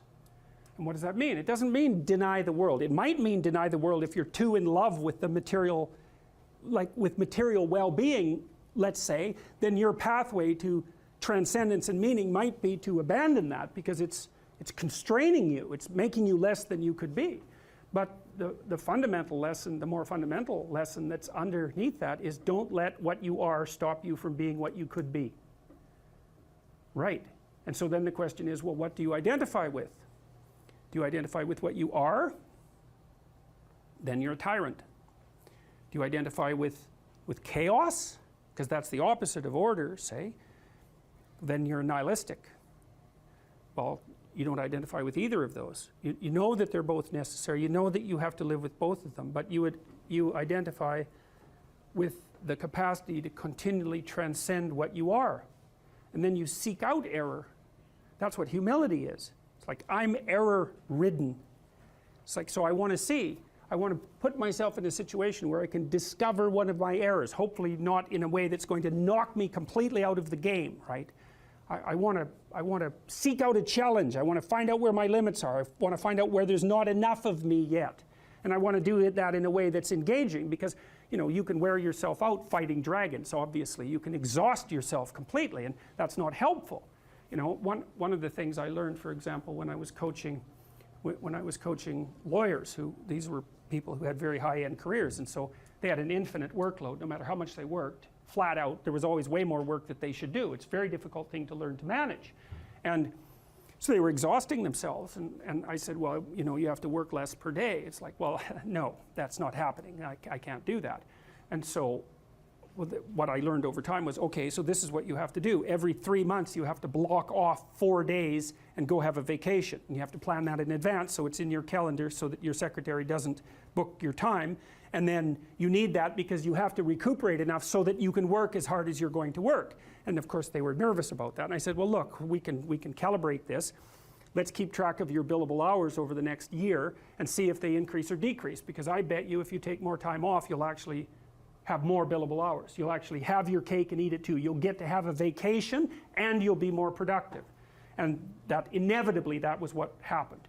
And so that's a matter of calibrating the game properly, right? You want to play a game that you can play today, but also one that you can play next week and next month. We're not talking about, you know, your career this week. We're talking about you having a career that lasts 30 years, that doesn't kill you, that doesn't make you hate yourself or the job, that doesn't make you bitter, that doesn't wear you to a frazzle. So it has to be optimized. And so I think that you can, in fact, decide to take on the load that's optimally meaningful if you want, and then you get to have your cake and eat it too. You're on the pathway to continual incremental improvement. You only have to burn off a feather at a time instead of having the whole bloody thing burst into flames. But it's a constant source of renewal. And there's an idea that to be renewed, you have to drink the water of life, right? That's an old mythological idea.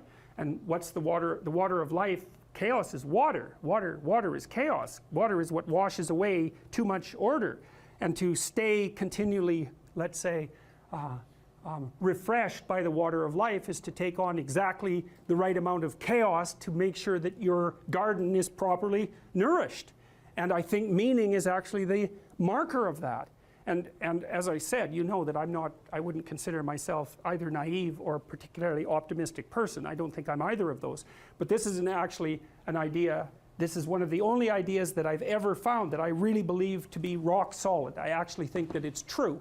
And it's very optimistic because it says you can use your sense of meaning to calibrate your progress through life.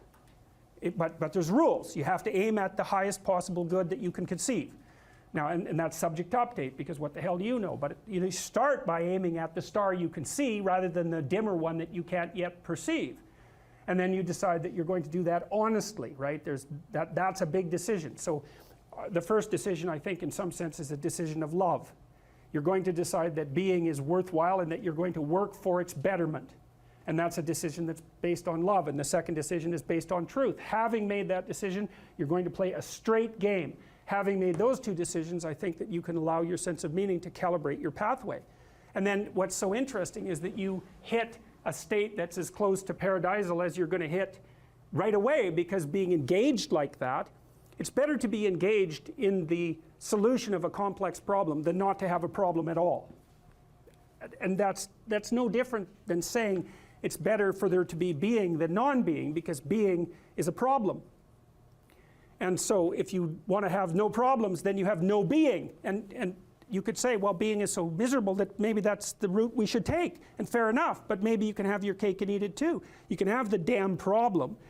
It can be a problem worth solving, and you can be so engaged in solving the problem that it justifies the fact that the problem exists. And then you get to have the problem and the solution at the same time, and maybe that's better than not having the problem at all. And I believe that, because one of the things I have seen, and I've seen this being so interesting when I've been lecturing to people, especially more recently, and this is also manifested itself on YouTube. I'm talking to people a lot about responsibility, and it's young men in particular that seem to be responding to that. And I think that's partly because I think that young women, in some sense, have their responsibility map already laid out for them. It's also less voluntary in some sense for women, because they have more complicated problems to solve in the first part of their life, right? Because they have to get the family problem solved. But whatever. I've been talking in a very delineated manner about responsibility, which is a strange thing to sell to people, but responsibility is what gives your life meaning. And so then you might say, well, then take on ultimate responsibility. And what happens? You have an ultimately meaningful life. And then you might say, well, if your life is ultimately meaningful, it doesn't matter if it's punctuated by tragedy or even predicated on tragedy. It's worth it. And I think that's true. And everything I've seen indicates to me that's true. Every time I get my clients to take on more responsibility, and it isn't an injunction. You're a bad person, you should take on responsibility. It has nothing to do with that. You can define the damn responsibility. It isn't something that someone else should impose on you. It's not a matter of doing what you should do in some abstract manner. It's not that. It's the choice of what game you're going to play. And you can play the game of the seeker, I would say, and if you play that game, then everyone wins. And it's the best game you can play. And so the answer, in some sense, to the tragedy of life, to the catastrophe of life, to the fall, is to adopt the responsibility of mortality that goes along with that, and to play that game maximally. And paradoxically, it's in the willingness to do that that the solution emerges.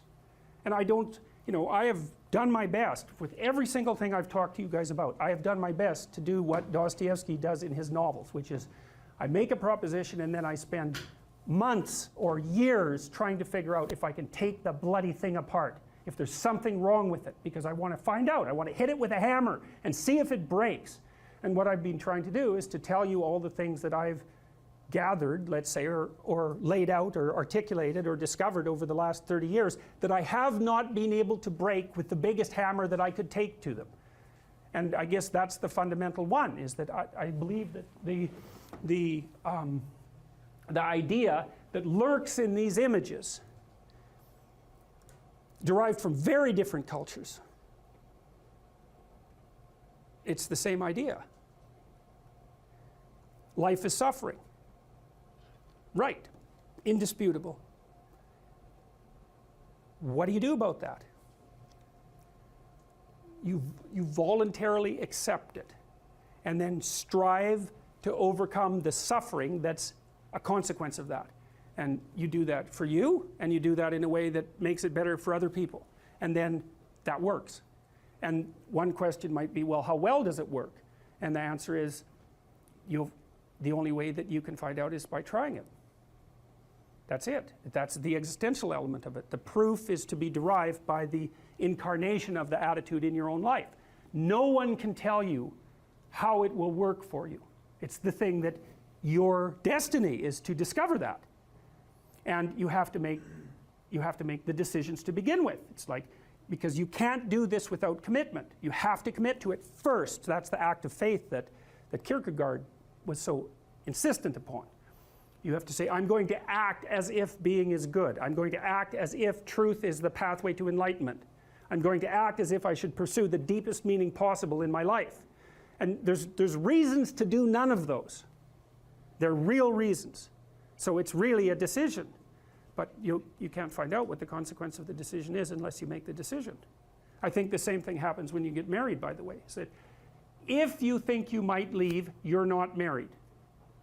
And then you think, well, the marriage didn't succeed. It's like, well, maybe you were never married. Because the rule is, you don't get to leave. And there's a reason for that rule. Now, I'm not saying that there aren't situations where there should be exceptions made for that. That's not the point. The point is that there's some games you don't get to play unless you're all in. And the other thing that's so interesting about being alive is that you're all in. No matter what you do, you're all in. This is going to kill you. So I think you might as well play the most magnificent game you can while you're waiting. Because do you have anything better to do? Really? Why not pick the best thing possible that you could do? Why not do that? Maybe you could justify your wretched existence to yourself that way. I think you could. That's what it looks like. You know, people find such meaning in the responsibilities they adopt, it stops making them ask questions about what life is for. If you have a newborn child, for example, like unless you're really in a bad way, psychotically depressed, or maybe your personality really needs some retooling, you stop thinking about anything but ensuring that that baby is doing well. And if someone comes along and asks you an existential question about your commitment to that, the right response is, why are you asking me such stupid questions when this is manifesting itself right in front of your eyes? Like, how blind can you be? That isn't a time for questions about the meaning of life. The answer is right in front of you. And if you can't see it, it's not because life has no meaning, it's because you're blind.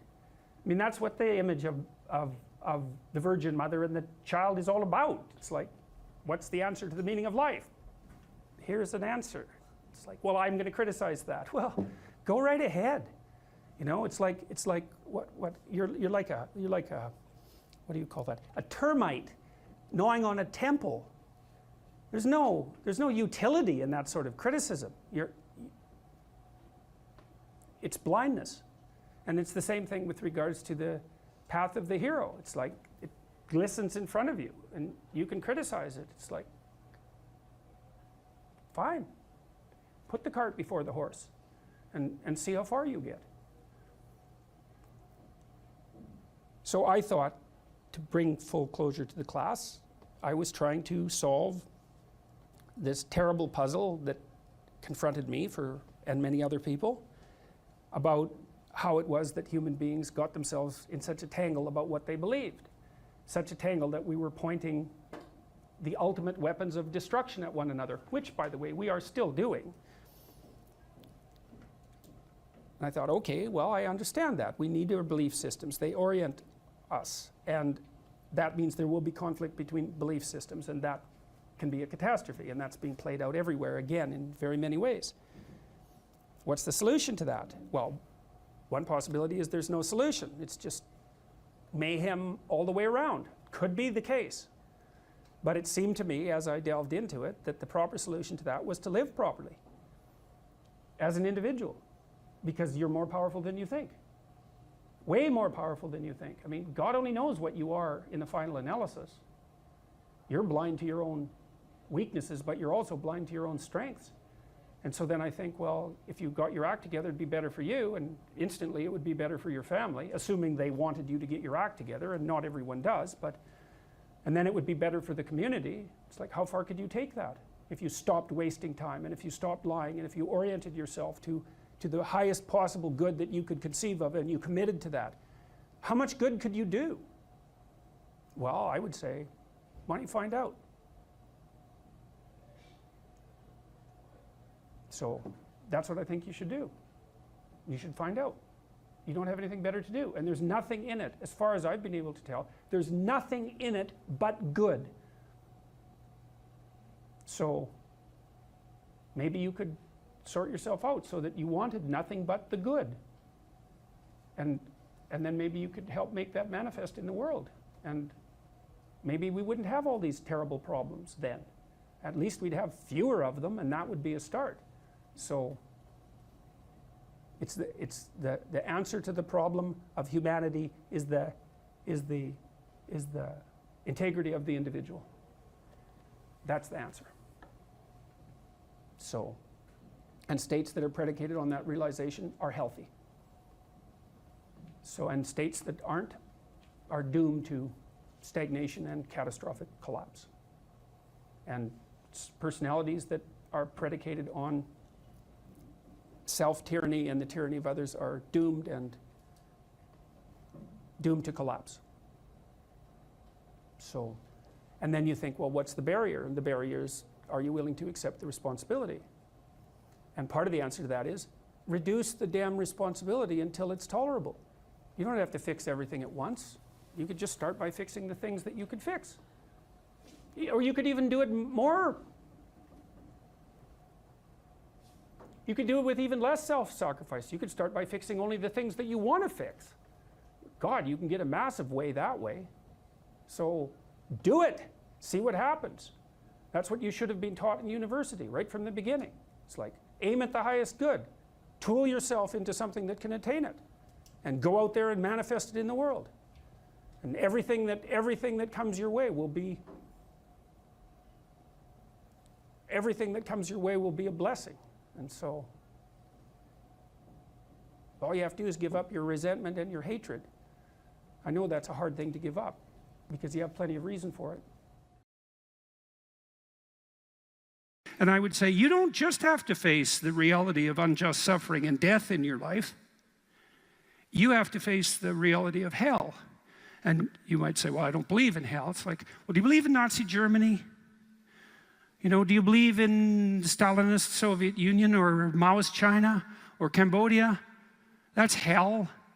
And you can assess that more deeply. You could say, well, that's not even hell.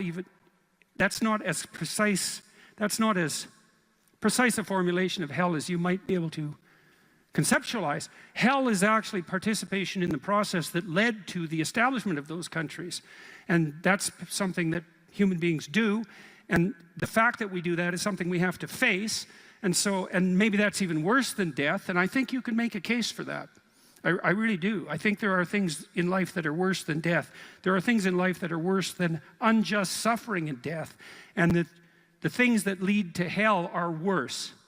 And you might think, well, I don't have to worry about that. It's like, yeah, you do, as a matter of fact, because you're going to face those things too. And you're going to face that when you face your own malevolence, which you will, and you're going to face that when you face the malevolence of others, including the mob. And some of that's just death and tragedy, and some of it is something far darker and deeper than that. And so, yeah, you face that. And so that's kind of interesting. And then you might think, well, how should you face that? And that's where Tammy's story is relevant. It's like, well, so she went and swam with the sharks. And I wasn't very happy about that because our life has been adventurous enough. I thought, do you really need to go swim with the sharks? And the answer seemed to be, well, that would be an adventure. And, you know, I don't interfere with her when she's having an adventure. She's going to go have an adventure. It's far be it for me to interfere. And then she told me, you know, that you had to look the shark in the eye or it would think you're prey. Think, well, what do you have to look in the eye so you're not prey? And you know, human beings have been trying to figure that out for a long time because we're strange animals, because we're predators, but we're also prey. And so I guess at any moment you're sort of deciding, well, are you a predator? Are you the thing that's on top or are you prey? And you're prey if you turn tail and run. And there's a psychological truth there. like a deep psychological truth, and it seems to be something like, if you practice forthright and voluntary exposure to that which terrifies and dismays you, it transforms you. And we really know this as psychologists. We even know there's more and more evidence suggesting, for example, that if you imagine you adopt this attitude of voluntary confrontation, that changes you psychophysiologically. So much of the biochemistry of motivation and emotion is transformed when you take a stressor which could be oppressive and paralyze you and cause you to withdraw, and you reverse that and you decide to advance. It's like a different spirit inhabits you. And I mean this physiologically. There's a whole different pattern of being that makes itself manifest in you neurologically and psychophysiologically and pharmacologically. So you take it on as a challenge, right? And that transforms you at a cellular level too, because one of the things we've discovered in recent years is that if you do something new and complex, then that turns on that parts of your DNA that haven't produced proteins before will start producing new proteins and reconstruct you from the cellular level up. So it's a deep transformation, and we have no idea how deep. And again, you could ask yourself, if you didn't withdraw in fear from anything from everything that life threw at you, who could you become? And I would say that's the central religious question in some real deep sense. You know, are more things thrown at us than we can manage?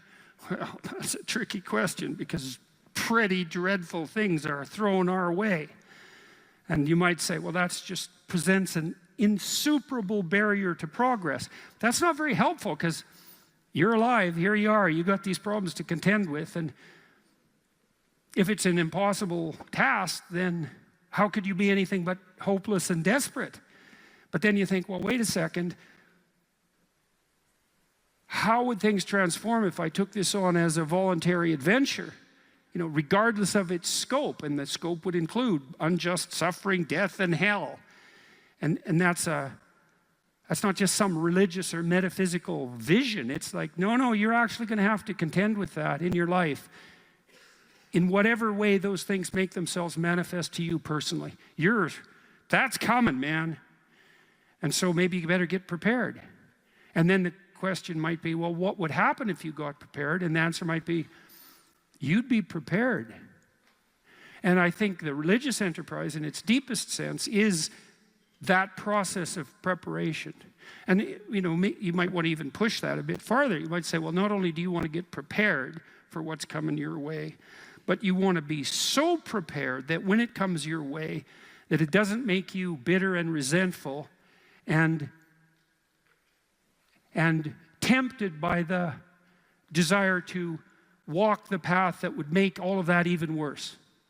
And so you might say, well, if you could really face up to what you need to face up to, not only could you turn yourself into someone that could bear the catastrophe of life and exposure to hell, but maybe you could turn yourself into someone who would still do good even while facing those things. And that's a pretty noble goal, you know, because it's realistic. It's not naive at all. It says, look, man, you know, trouble's coming your way, and it's real. And yet it's possible that you could confront that and still do good in the deepest sense. It's like, well, that's quite something. It would be really quite something if that's true. And one of the preconditions of that would be faith, I suppose. And in some sense, that's what Tammy was manifesting when she went down and swam with the sharks. Faith that if she looked the bloody predator in the eye, that would solve the problem.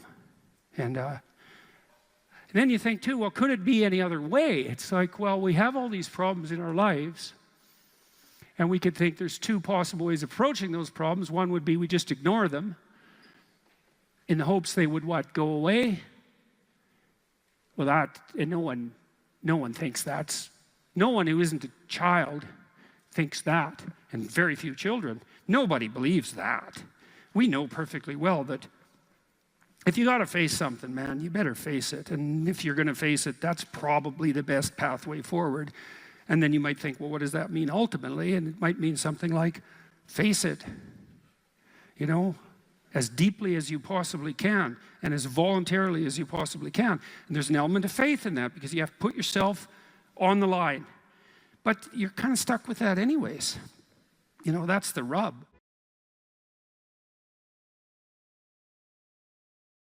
I have no direction or goals in my life at the moment. What can I do to regain my compass in life? Well, you talked about that a little bit in your intro. So there's this line in the New Testament, which is kind of mysterious, you might say. But it's really an instruction set. And the line is approximately, knock and the door will open, ask and you will receive, seek and you will find. And you think, well, no way, that can't possibly be true. But it's true if all of that is undertaken seriously. So one of the things that Tammy and I learned to do when we were trying to adjudicate our arguments, and we both tried to abide by that, was like, if I'm upset with her, let's say, it's clearly because she's done something wrong. One of the things that I'm required to do is let her know what my conditions for satisfaction are. It's like, what do I want? And I have to be able to tell her. And I might object, well, if you loved me, dear, you'd know what I want. And people say that to each other all the time, and they should immediately get slapped for that. It's just like, I'm too stupid to know what I want, let alone figure out what you want. You don't even know what you want. So it's good to kind of clue your partner in. Here's what I would, now that doesn't mean once you let the person know that they're necessarily going to deliver it, but they might, especially if you also allow them the luxury of doing it stupidly and badly, at least to begin with. You know, your wife might tell you, when I put some effort into getting ready to go out, I'd like you to say something nice.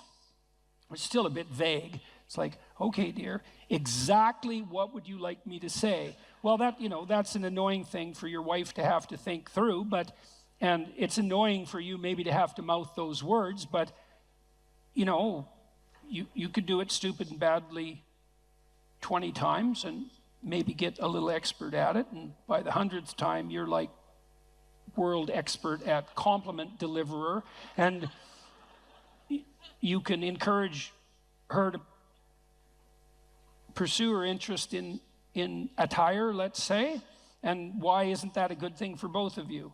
And so, but that's all dependent on whether or not you're willing to let yourself know what you want.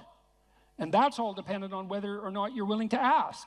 And so one of the things you can ask yourself, and this is very useful, is what would your life have to look like in order for it to justify itself to you?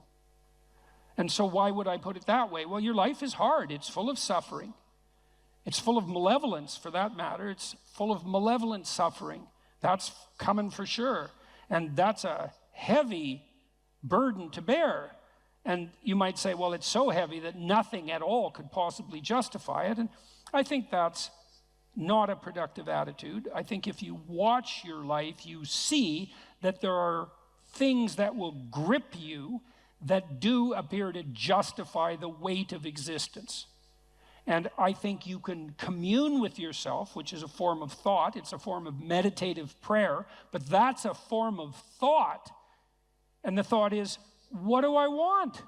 If I could have what I wanted and needed, what would that look like? And you might say, well, why would I associate thought with meditative prayer? It's like, well, what the hell do you think you're doing when you're thinking, if it isn't praying? It's the same thing. You first of all, you formulate a question. What do I want? And then you ask it. And you might say, well, who are you asking? Well, you're asking yourself. That would be the classic modern answer. It's like, well, if you're the person with the answer, why did you have to formulate the question? And so what are you doing when you formulate the question? And what you're doing really what you're doing is you're opening yourself up to revelation. And you might say, revelation from what? And that's a good question, no doubt about it. But in some sense, it's a revelation from the ground of being itself. You know, you ask yourself a question: if I could have what I needed and wanted, what would that look like? You'll get a dream, you'll get a vision, and it comes to you. That's the most accurate way of describing it. It makes itself manifest in the theater of your imagination.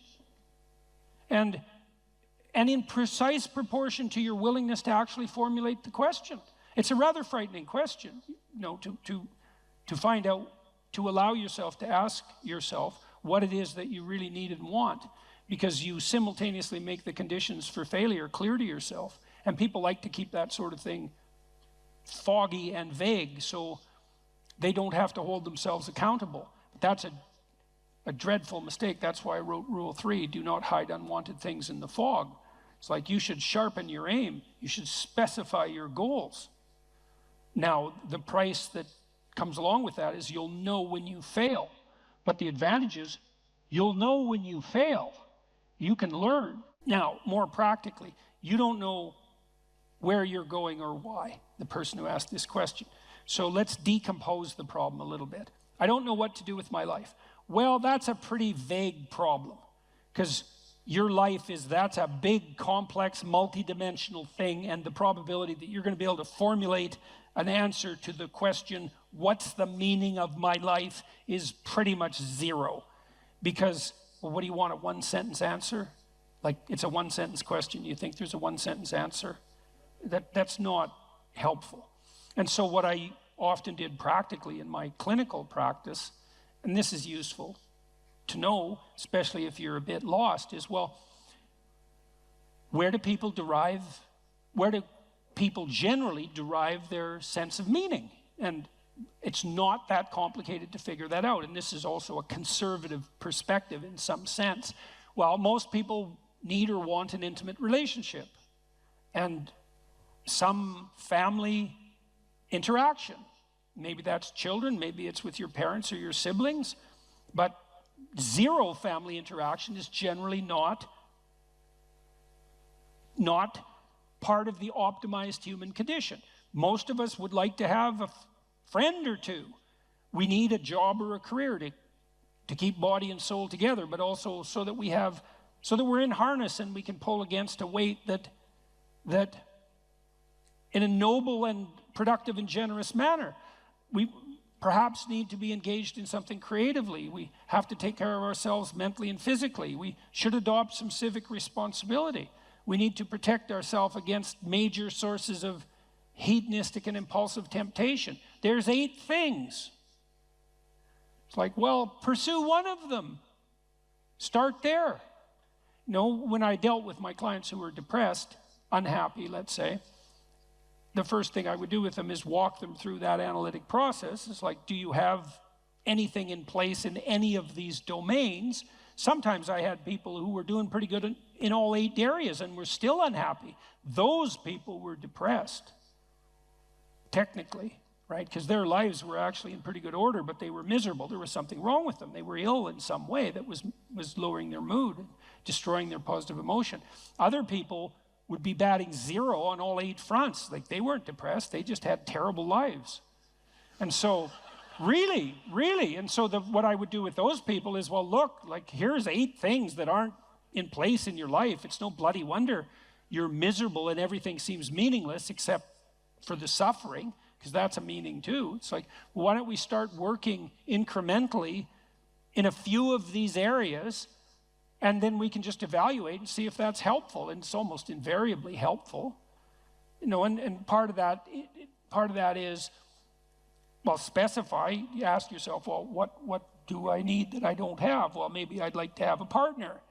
Okay, well, I can't just leap from not having a partner to being happily married in one fell swoop. There's intervening steps.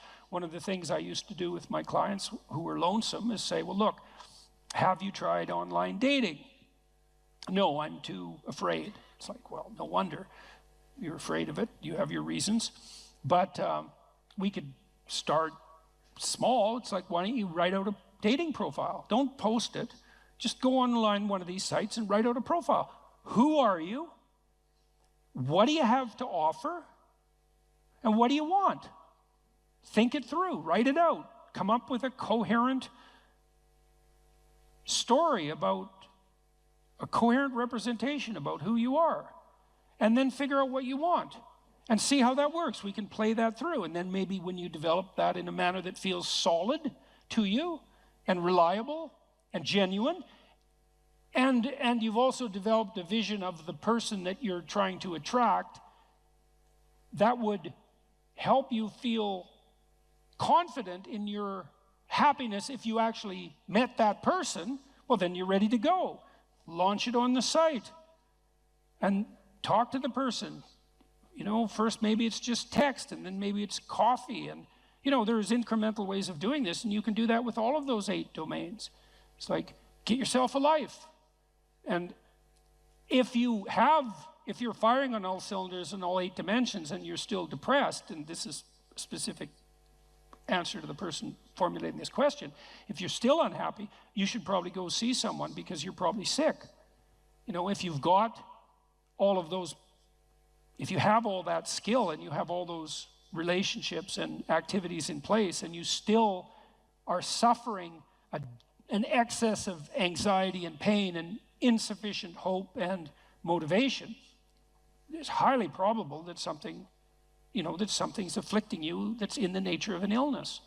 But if you have none of those things, it's like, well, it's no wonder you're miserable. Misery is the default human condition in the absence of sustaining meaning, just like hunger is the default condition in the absence of food.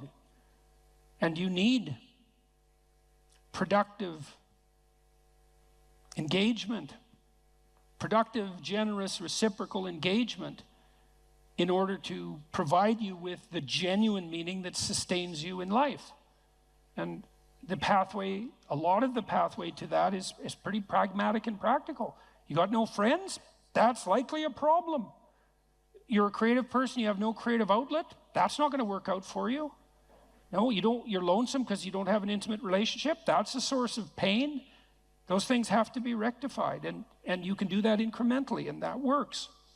So that's a practical pathway to incremental improvement. And one of the things that's cool about that, because you might be thinking, oh my God, this is hopeless. I don't have any of those 8 things. I might as well just end it all tonight.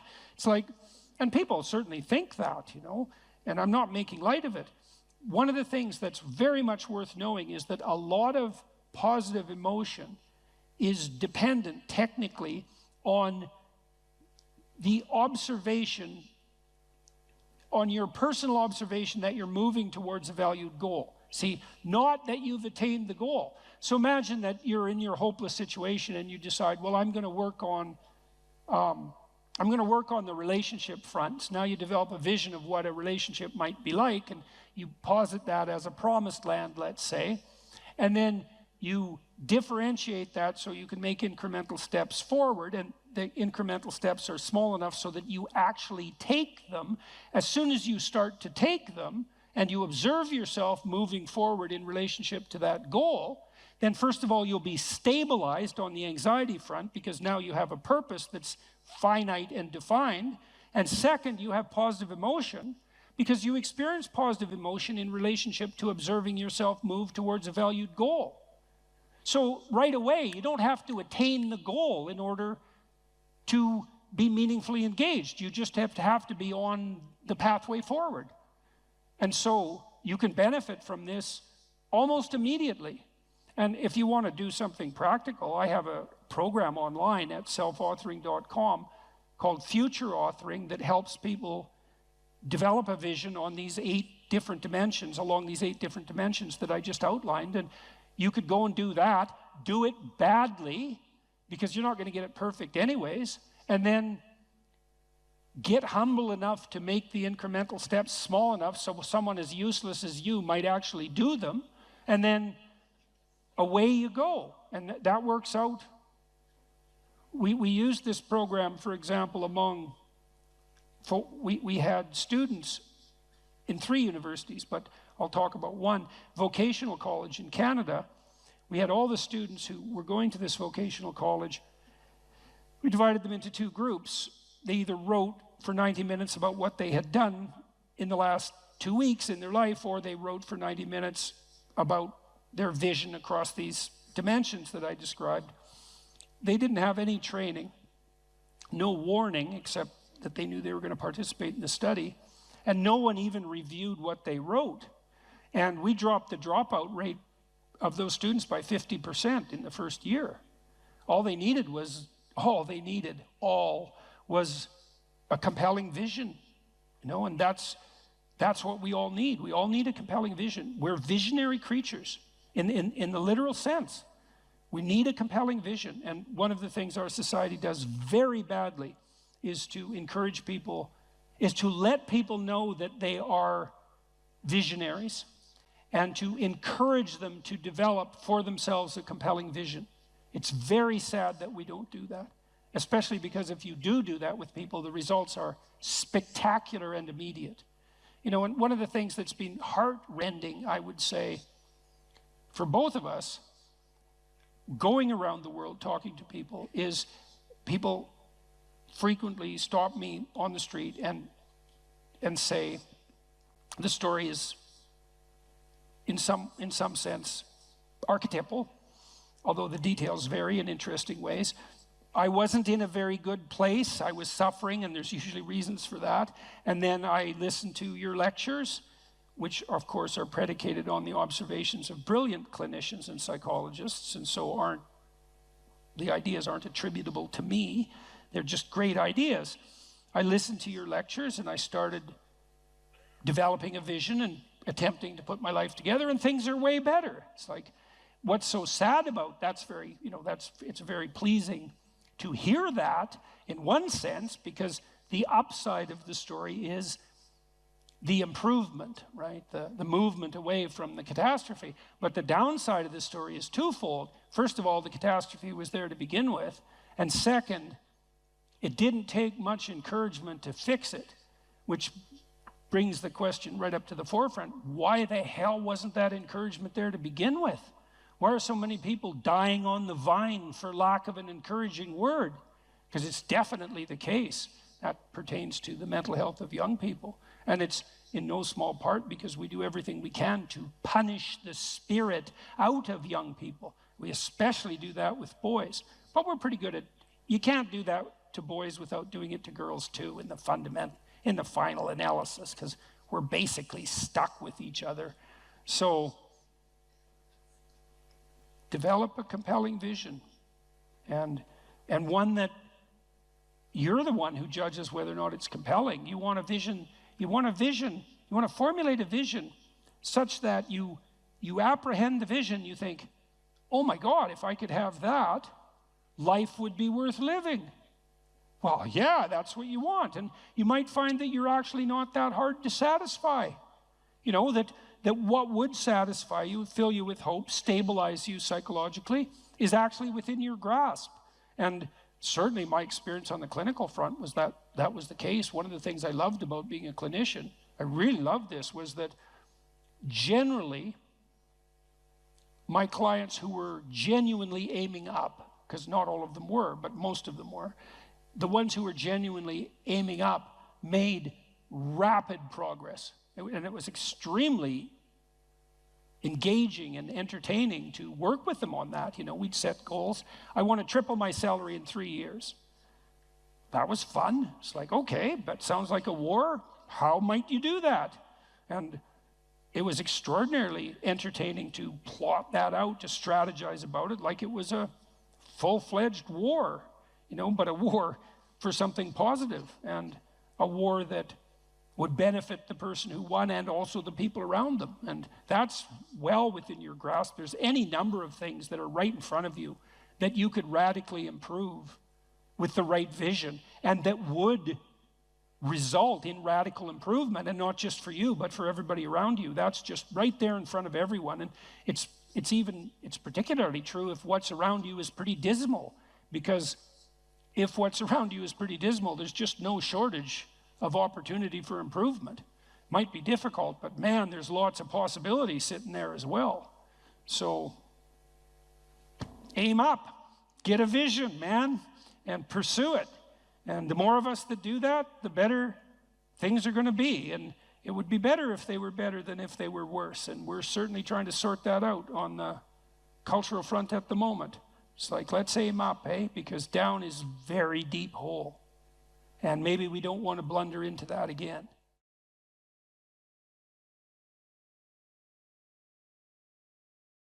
I don't have any aims, and then I say, well, pick the least objectionable of the aims and act it out for a while and see what happens, because sometimes your emotional systems are so fouled up that you have to pretend, you have to act the thing out before you can start to believe it.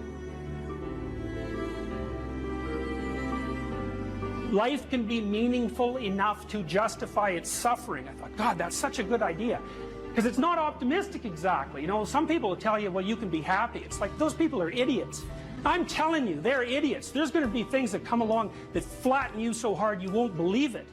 And you're not happy then. And so if life is to be happy, well, in those situations, what are you doing? Why even live? But life isn't to be happy. If you're happy, you're bloody fortunate, and you should enjoy it. You should, because it's the grace of God, so to speak. People know when they're doing something meaningful. They can tell. So why the hell don't they do meaningful things all the time? It seems obvious. You could do it. I mean, it's hard, you know, because other people want you to do other things, and it's a struggle, but everything's a struggle. Oh, I get it. I see why. It took me about 10 years to figure this out. People have a choice. Choice number one, nothing you do means anything. Well, that's kind of a drag, right? It's meaninglessness of life and all that, existential angst. You know, that's kind of a pain. But the upside of nothing that you do is meaningful is you don't have to do anything. You've got no responsibility. Now, you have to suffer because things are meaningless, but that's a small price to pay. The alternative is everything you do matters. Really. If you make a mistake, it's a real mistake. If you betray someone, you tilt the world a little more sharply towards evil rather than good. It matters what you do. Well, if you buy that, then you can have a meaningful life. But there's no mucking around. It means responsibility. It means that the decisions you make are important. It means that when you do something wrong, it's wrong. Well, do you want that?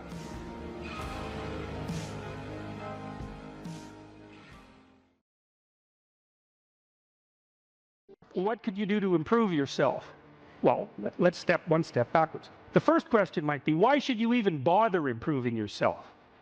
And I think the answer to that is something like, so you don't suffer any more stupidly than you have to. Accept responsibility for the catastrophe of your life. And that way you transcend it.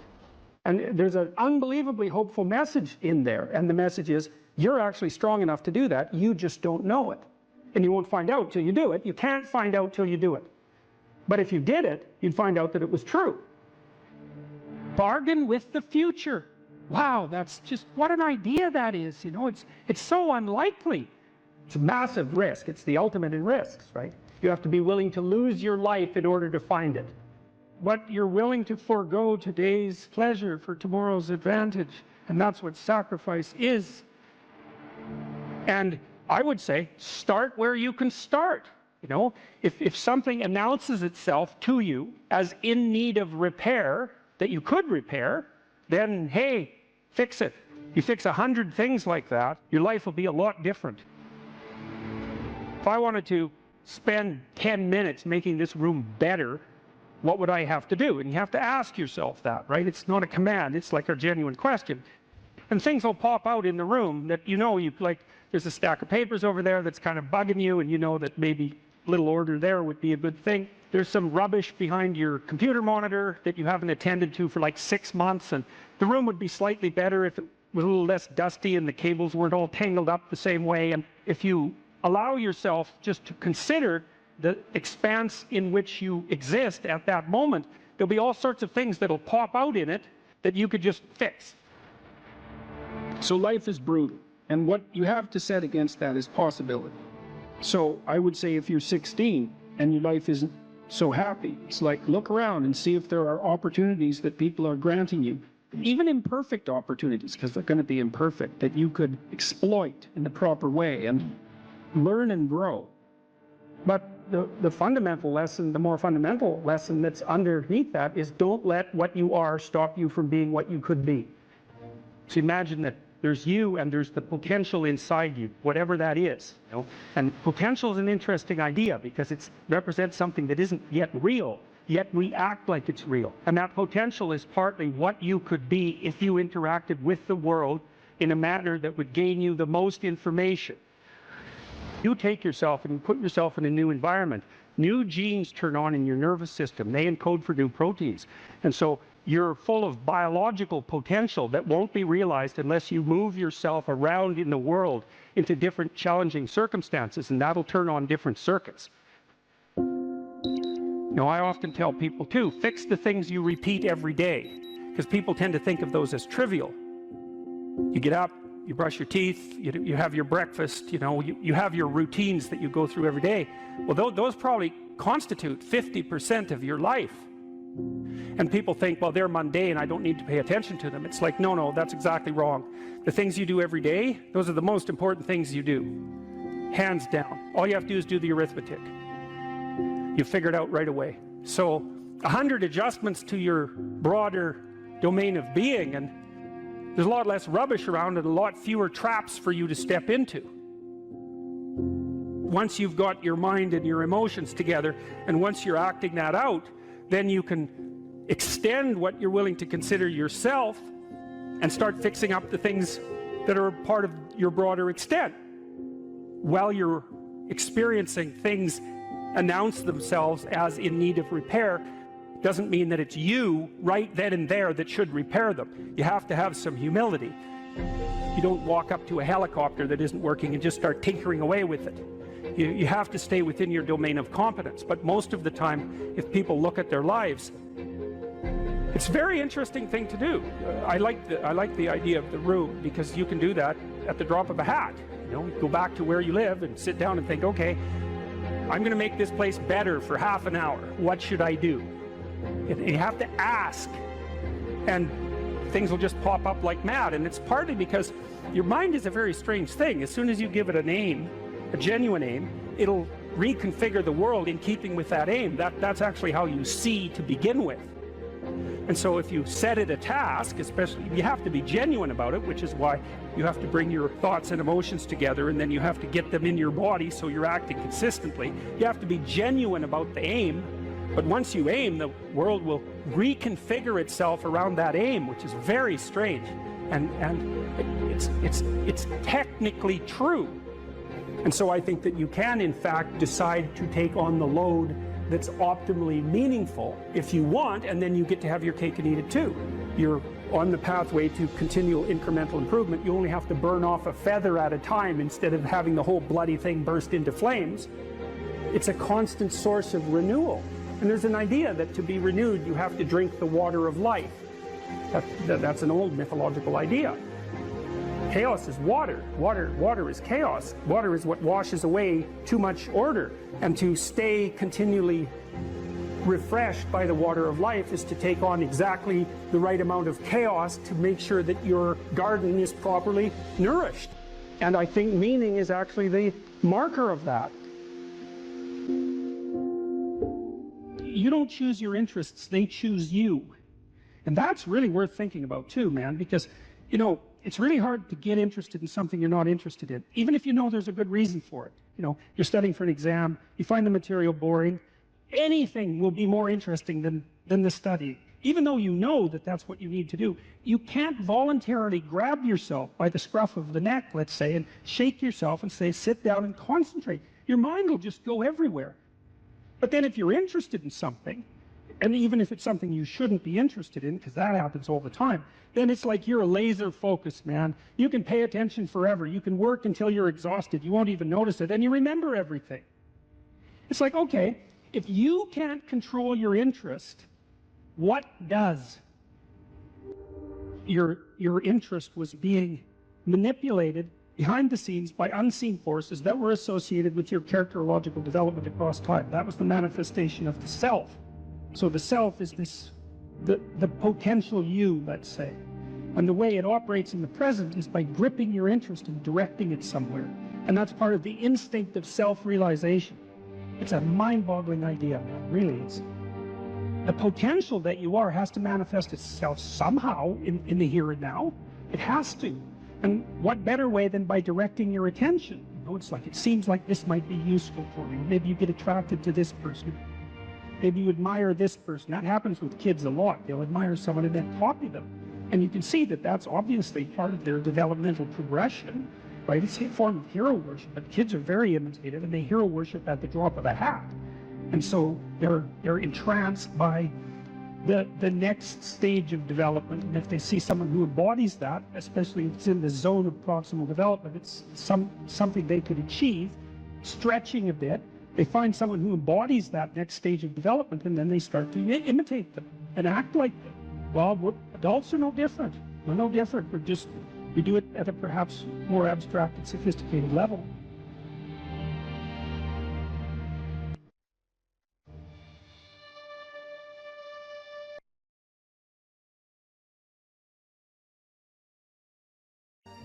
If you're resentful about something, well, first of all, you should notice, I'm resentful. And that's kind of humiliating because no one's proud of being resentful. It's a shameful emotion. Well, so then why are you resentful? Well, there's only two reasons as far as I've been able to tell. One is that you're allowing yourself to be taken advantage of, or you're being taken advantage of. Sometimes you're not allowing yourself. Sometimes you're a child being abused by their uncle. You're not allowing yourself. You can't do anything about it.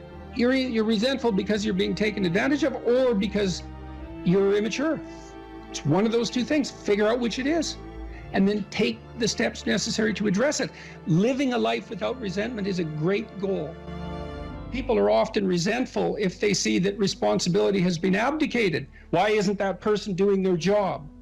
It's like, well, hey man, step in at your workplace, in your family. You know, and you think, well, I shouldn't have to do that extra work. Well, you shouldn't be a slave. You shouldn't allow yourself to be tyrannized. But if something bugs you because a responsibility is going unfulfilled, there's a great opportunity for you.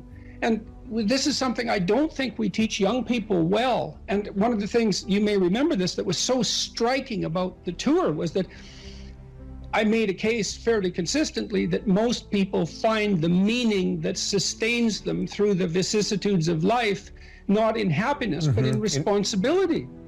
And that would bring everyone to a halt.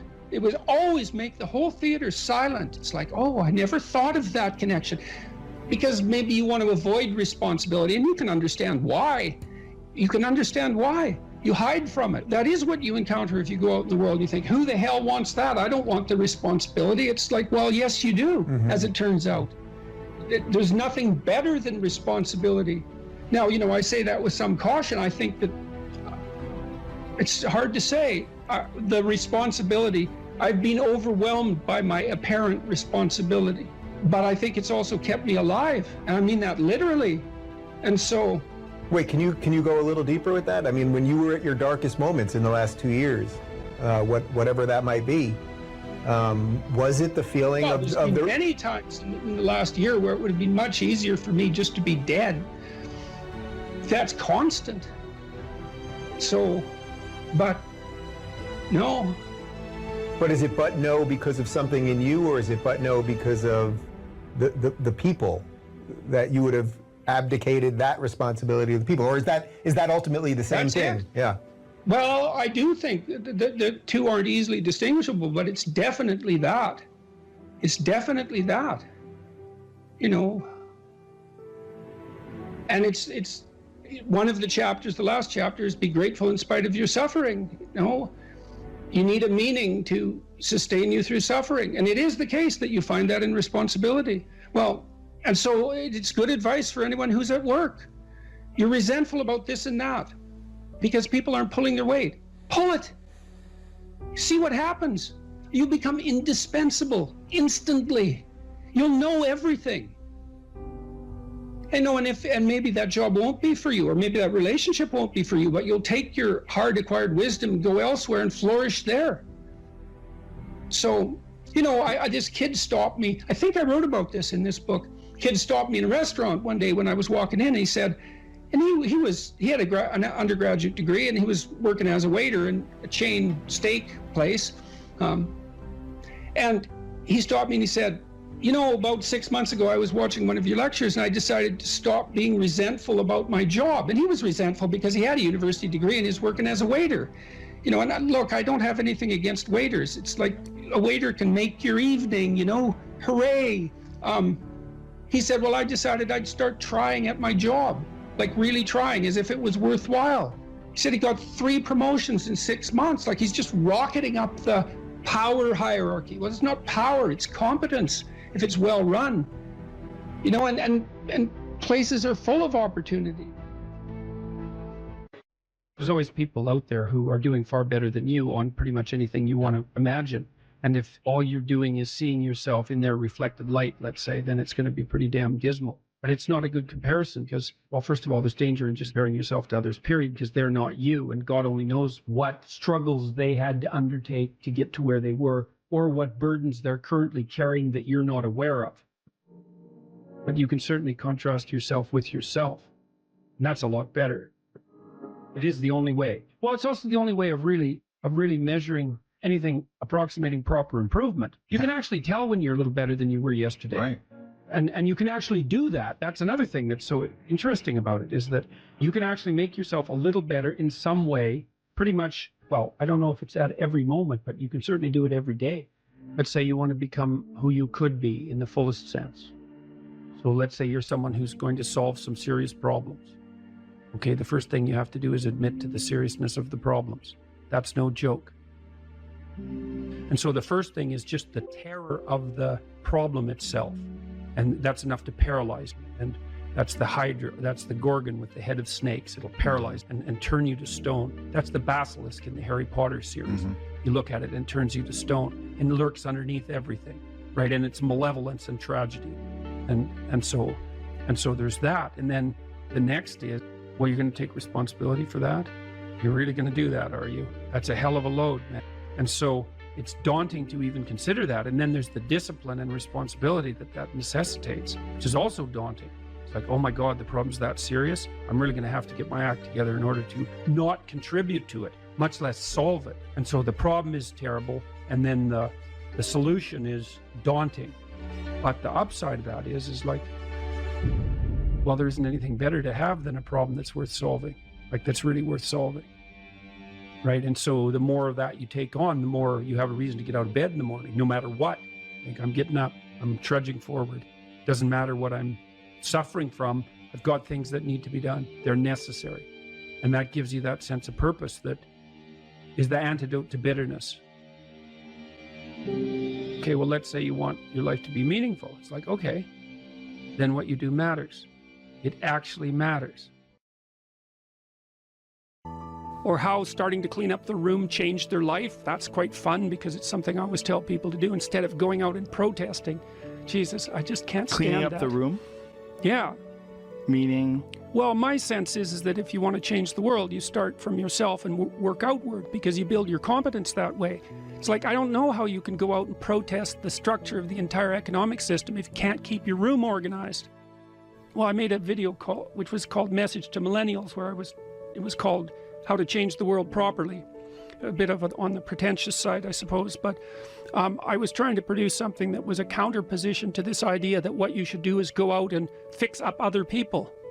You know, that's just not right. And there's a New Testament line about that, something about, you know, not worrying too much about the log in your neighbor's eye, or about the speck in your neighbor's eye when you have a log in your eye.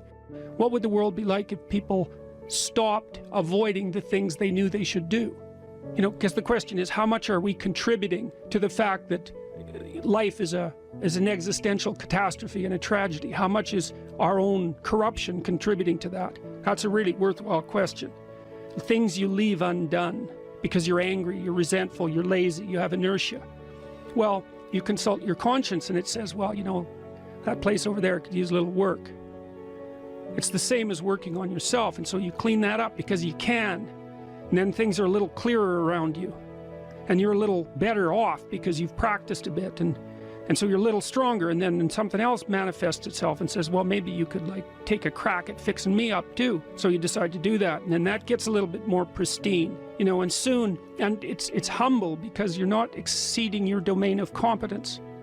You know, it's like Don't be fixing up the economy, 18-year-olds. You don't know anything about the economy. It's a massive, complex machine beyond anyone's understanding, and you mess with it at your peril. So, and can you even clean up your own room? No. Well, you should think about that. You should think about that. Are you depressed, or do you just have a horrible life? And those are not the same question, because if you're depressed, you have a life that in principle should work, but isn't. And so you come and say, look, I've got a lot of things going for me. You know, I've got a good job, I've got a good family, my wife loves me, but man, I'm miserable all the time. It's like, okay, well, let's delve into that a bit more deeply. But that kind of sounds like depression. But then you might come and say, well, I'm miserable, I'm suffering, I don't even want to be alive. And then I might ask, well, do you have an intimate partner? Well, no, not really. And I have had a history of catastrophic relationships. Do you have any friends? Well, you know, I have this one person I phone like once every month or so. But other than that, no, I don't really see anyone. Well, do you have any close family? No, my family's pretty fractured. I don't get along with my mom and dad. I don't see my sisters or my siblings much. It's like, well, how about a job? Or how about a career, or failing that, a job? It's like, well, I've always kind of been underemployed, and I just lost my job, and you know, that's not going very well, and so on. You can walk through someone's life, and you can find out if they're reasonably embedded in a hierarchy of social institutions. And if the answer is no, no intimate partner, no family, no children, no friends, no job, no career, no educational pathway, no engagement in civic responsibility, let's say, no church attendance, no spiritual life, no routine. It's like, well, you're not depressed, you just have a horrible life. Multidimensionally. Like, it's no wonder you're depressed. There's nothing in your life that is working. But it's interesting because that's not exactly a diagnosis at the level of the individual.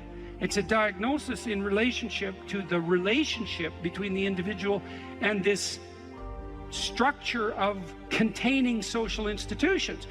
If you don't have an intimate partner, and you don't have a family, and you don't have any friends, and you don't have a career or a job or any civic involvement or any involvement, let's say, with religious institutions,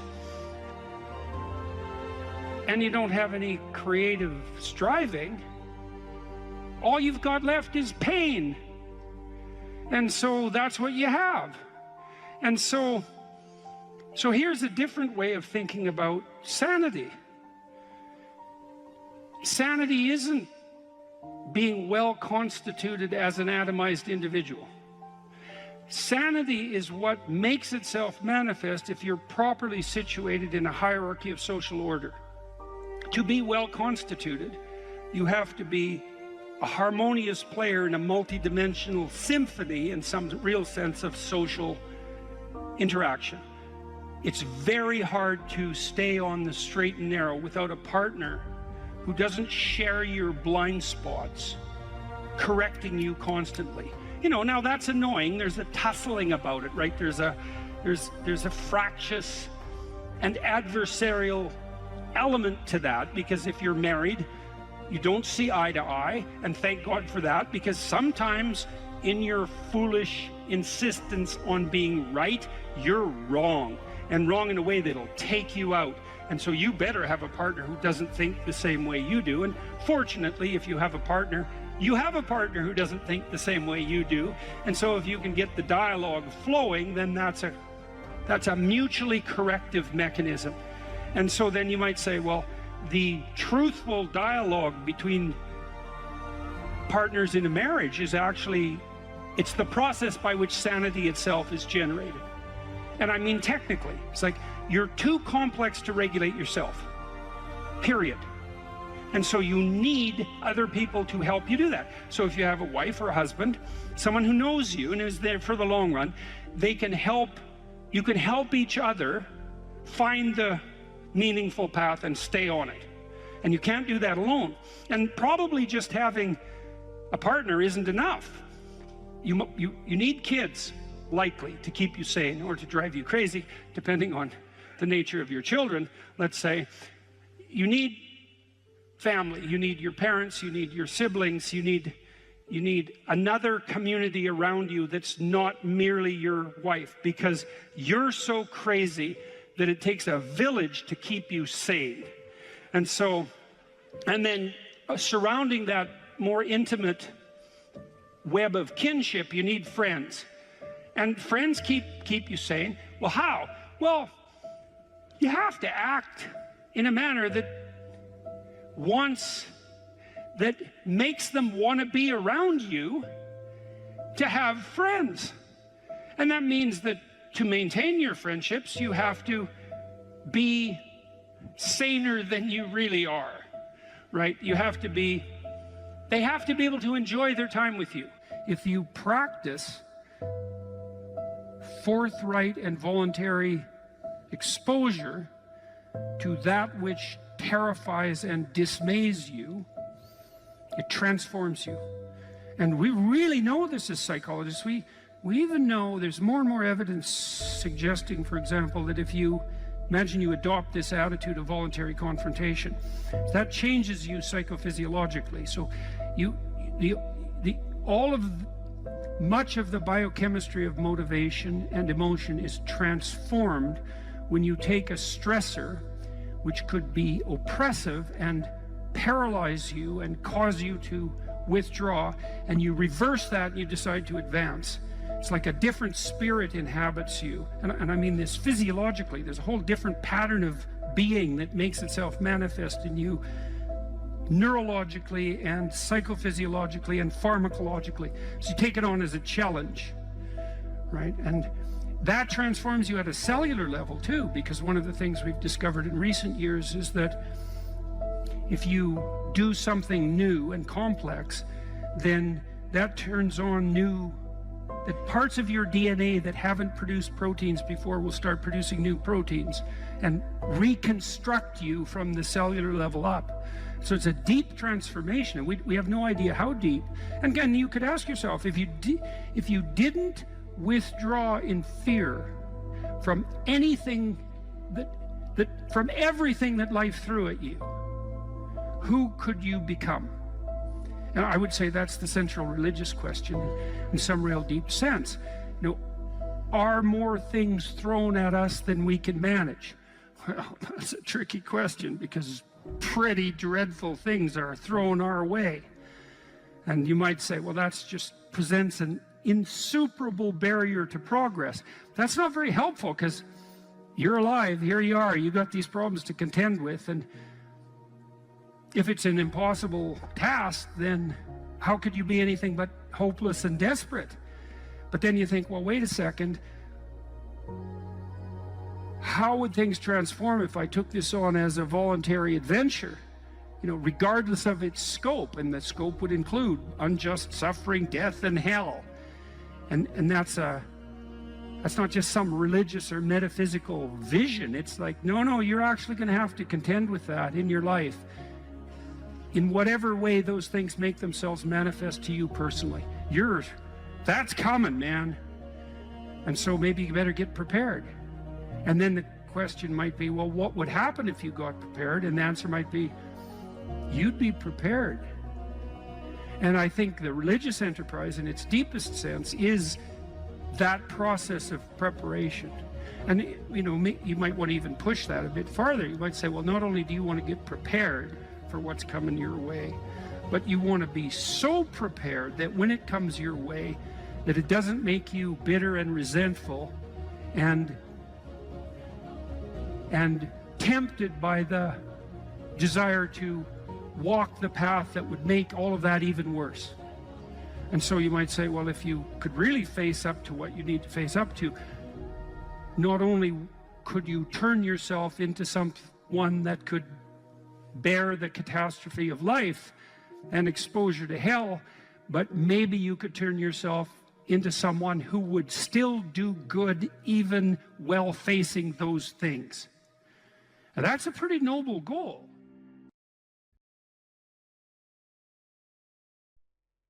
That's that willingness to gaze into the abyss, which is obviously what you were doing when you went to Ukraine. It's like, it's gazing into the abyss that makes you better. The thing is, and this is maybe where Nietzsche's idea is not as differentiated as it became. Sometimes your gaze can be forcefully directed towards the abyss, and then you're traumatized. If it's involuntary and accidental, it can kill you. The more it's voluntary, the more transformative it is. And that's part of that idea about facing death and hell. It's like, can you tolerate death and hell? And the answer is, this terrible answer is, yes, to the degree that you're willing to do it voluntarily. And then you might ask, well, why should I have to subject myself to death and hell? I'm innocent. And then the answer to that is, even the innocent must be voluntarily sacrificed to the highest.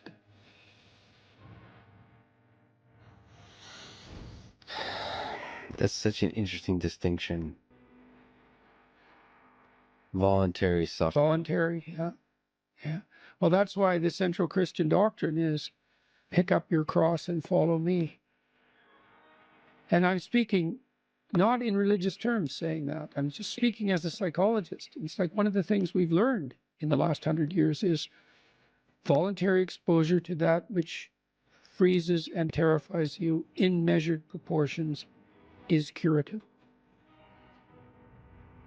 The first thing I do as a clinician, if someone comes to me and says they're depressed, is ask myself a question. Well, what does this person mean by that? So I have to find out, like, because maybe they're not depressed, maybe they're hyper anxious, or maybe they're obsessional. Like there's various forms of powerful negative emotion. So they need to be differentiated.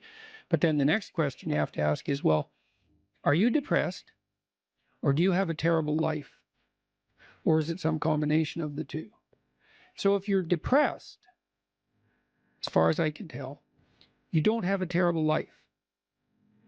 You have friends, you have family, you have an intimate relationship, you have a job or a career. You're about as educated as you should be given your intelligence. Use your time outside of work wisely. You're not beholden to alcohol or other temptations. You're engaged in the community in some fundamental sense, and all that's working. Now, if you have all that and you're feeling really awful, you're either ill or you're depressed. And so then sometimes there's a biochemical route to that, treatment of that. My experience has been as a clinician is if you're depressed, but you have a life and you take an antidepressant, it will probably help you a lot. Now, maybe you're not depressed, exactly. You just have a terrible life. What does that look like? You have no relationship. Your family's a mess. You've got no friends. You've got no plan. You've got no job. You use your time outside of work, not only badly, but destructively. You have a drug or alcohol habit or some other vice, pornography addiction. You're completely unengaged in the surrounding community. You have no scaffolding whatsoever to support you in your current mode of being or you move forward. And then as a therapist, well, you do two things. Well, if it's depression per se, well, like I said, there's sometimes a biochemical route, a nutritional route. There's ways that can be addressed. It's probably physiological if you're, at least in part, if you're depressed but you have an okay life. Sometimes it's conceptual. You can turn to dreams sometimes to help people because dreams contain the seeds of the potential future. And if your person is a real good dreamer and you can analyze dreams, that can be really helpful. But that seems to be only true for more creative people. And for the people who just have a terrible life, it's like, okay, you have a terrible life. Well, let's pick a front. How about you need a friend, like one sort of friend. Do you know how to shake hands and introduce yourself? I'll have the person show me.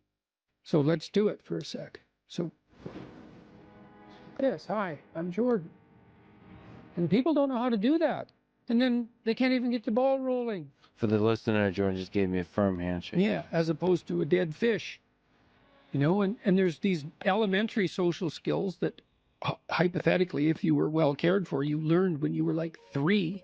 And sometimes people have, I had lots of clients to whom no one ever paid any attention. And they needed like 10,000 hours of attention. And some of that was just listening, because they had 10,000 hours of conversations they never had with anyone. And they were all tangled up in their head. And they had to just, one client in particular, I worked with this person for 15 years. And what she wanted from me was for me just to shut the hell up for 50 minutes, which was very hard for me. And to just tell me what had happened to her. And then what happened at the end of the conversation, then I could discuss a bit with her. And then as we progressed through the years, the amount of time that we spent in discussion increased in proportion in the sessions, until by the time we stopped seeing each other, when my clinical practice collapsed, we were talking about 80% of the time. But she'd never been attended to properly, ever. And so she was an uncarved block in the Taoist sense, right? She hadn't been subjected to those flaming swords that separated the wheat from the chaff. And so you can do that in therapy. If you're listening and you're depressed, I would say, if you can't find a therapist, and that's getting harder and harder, because it's actually become illegal to be a therapist now, because you have to agree with your clients, which is a terrible thing to do with them. Just like it's terrible just to arbitrarily oppose them. You could do the self-authoring program online, because it helps you write an autobiography. And so if you have memories that are more than 18 months old that bother you when you think them up, part of you is locked inside that. An undeveloped part of you is still trapped in that. That's a metaphorical way of thinking about it. That's why it still has emotional significance. So you can write about your past experiences, but I would say wait for at least 18 months if something bad has happened to you, because otherwise you just hurt yourself again by encountering it. You can bring yourself up to date with an autobiography. There's an analysis of faults and virtues. That's the present authoring. And then there's a guided writing exercise that helps you make a future plan. That's young men who do that, could go to college. Young men who do that, 90 minutes, just the future authoring, 90 minutes. They're 50% less likely to drop out. That's all it takes. Like, I had clients who were so depressed they literally couldn't get out of bed. So what's their first step? It's like, can you sit up once today? No. Can you prop yourself up on your elbows once today? Like, you scale back the dragon till you find one that's conquerable, that moves you forward. There's a rubric for life. Scale back the dragons till you find one conquerable, and it'll give you a little bit of gold, commensurate with the struggle. But the plus side of that, because you think that, God, that's depressing. You mean I have to start by sitting up? Well, you do if you can't sit up. But the plus side of that is, it's the Pareto distribution issue, is that aggregates exponentially increase. And failures do too, by the way, but aggregates exponentially increase. So once you start the ball rolling, it can get zipping along pretty good. This person that I talked about was incapable of sitting with me in a cafe when we first met, just talking, even though I was her therapist. But by the end, she was doing stand-up comedy. So, it took years, but still, most people won't do stand-up comedy. That's quite the bloody achievement. She would read her poetry on stage too. So for someone who was petrified into paralysis by social anxiety, and who had to start very small, it was a hell of an accomplishment.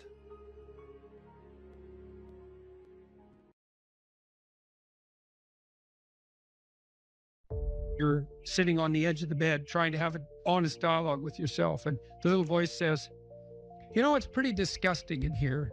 And you think, well, I'm way above such trivial niceties as organizing my room. It's like, well, that's pride. That's arrogance. If you're above organizing what's actually yours, how in the world are you ever going to organize anything else? And so you get on your knees and you think, well, it's time to, take a brush to the toilet. And maybe that's where you start. And that works. Like, that works. You start making those micro improvements, like real micro improvements, real on the ground, actual micro improvements to things you know that are wrong, you'll improve unbelievably rapidly.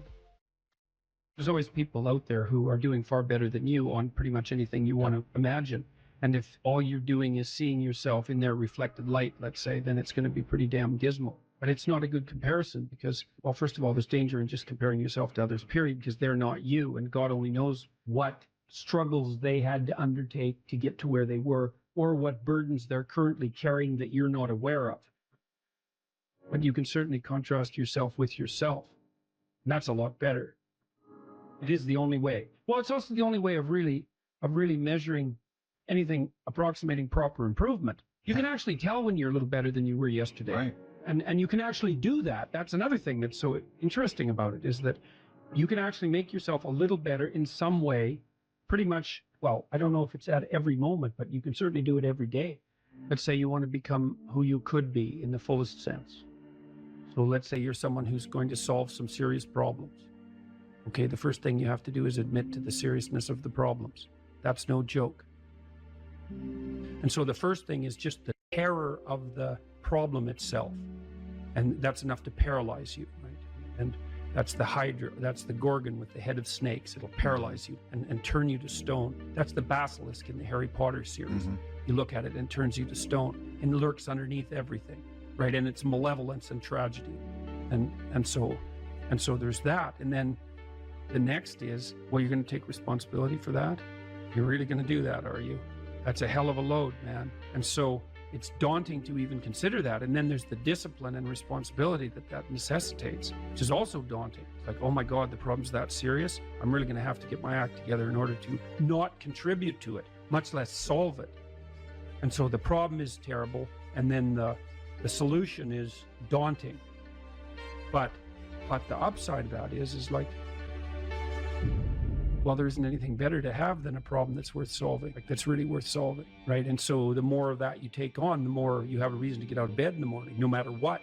Like, I'm getting up, I'm trudging forward. Doesn't matter what I'm suffering from. I've got things that need to be done. They're necessary. And that gives you that sense of purpose that is the antidote to bitterness. Okay, well, let's say you want your life to be meaningful. It's like, okay, then what you do matters. It actually matters. Or how starting to clean up the room changed their life. That's quite fun because it's something I always tell people to do instead of going out and protesting. Jesus, I just can't stand Cleaning up that. the room? Yeah. Meaning? Well, my sense is that if you want to change the world, you start from yourself and work outward because you build your competence that way. It's like, I don't know how you can go out and protest the structure of the entire economic system if you can't keep your room organized. Well, I made a video which was called Message to Millennials, where it was called How to Change the World Properly. A bit of on the pretentious side, I suppose, but I was trying to produce something that was a counterposition to this idea that what you should do is go out and fix up other people. You know, that's just not right. And there's a New Testament line about that, something about, you know, not worrying too much about the log in your neighbor's eye or about the speck in your neighbor's eye when you have a log in your eye. What would the world be like if people stopped avoiding the things they knew they should do? You know, because the question is, how much are we contributing to the fact that life is an existential catastrophe and a tragedy? How much is our own corruption contributing to that? That's a really worthwhile question. The things you leave undone because you're angry, you're resentful, you're lazy, you have inertia. Well, you consult your conscience and it says, well, you know, that place over there could use a little work. It's the same as working on yourself, and so you clean that up because you can. And then things are a little clearer around you. And you're a little better off because you've practiced a bit, and so you're a little stronger, and then something else manifests itself and says, well, maybe you could like take a crack at fixing me up too. So you decide to do that, and then that gets a little bit more pristine, you know, and soon, and it's humble because you're not exceeding your domain of competence. You know, it's like, don't be fixing up the economy, 18-year-olds. You don't know anything about the economy. It's a massive, complex machine beyond anyone's understanding, and you mess with it at your peril. So, and can you even clean up your own room? No. Well, you should think about that. You should think about that. You only have to ask a stupid question once. You ask a stupid question, and if you're in a crowd and you ask a stupid question, 80% of the people in the crowd have the same question. They're just too cowardly to ask. But you ask and then someone actually tells you, you never have to ask that question again. You're no longer stupid. What stupid thing am I doing that I could quit doing? That I would quit doing? Because those aren't the same thing, right? Because you know there's stupid things that you're doing that you're just not going to quit doing because you like them. But there might be something on the edge there where you could stop that. If you want to know something about yourself, sit on your bed one night and say to yourself, you got to mean this. Like, you got to be desperate. This is no game, this.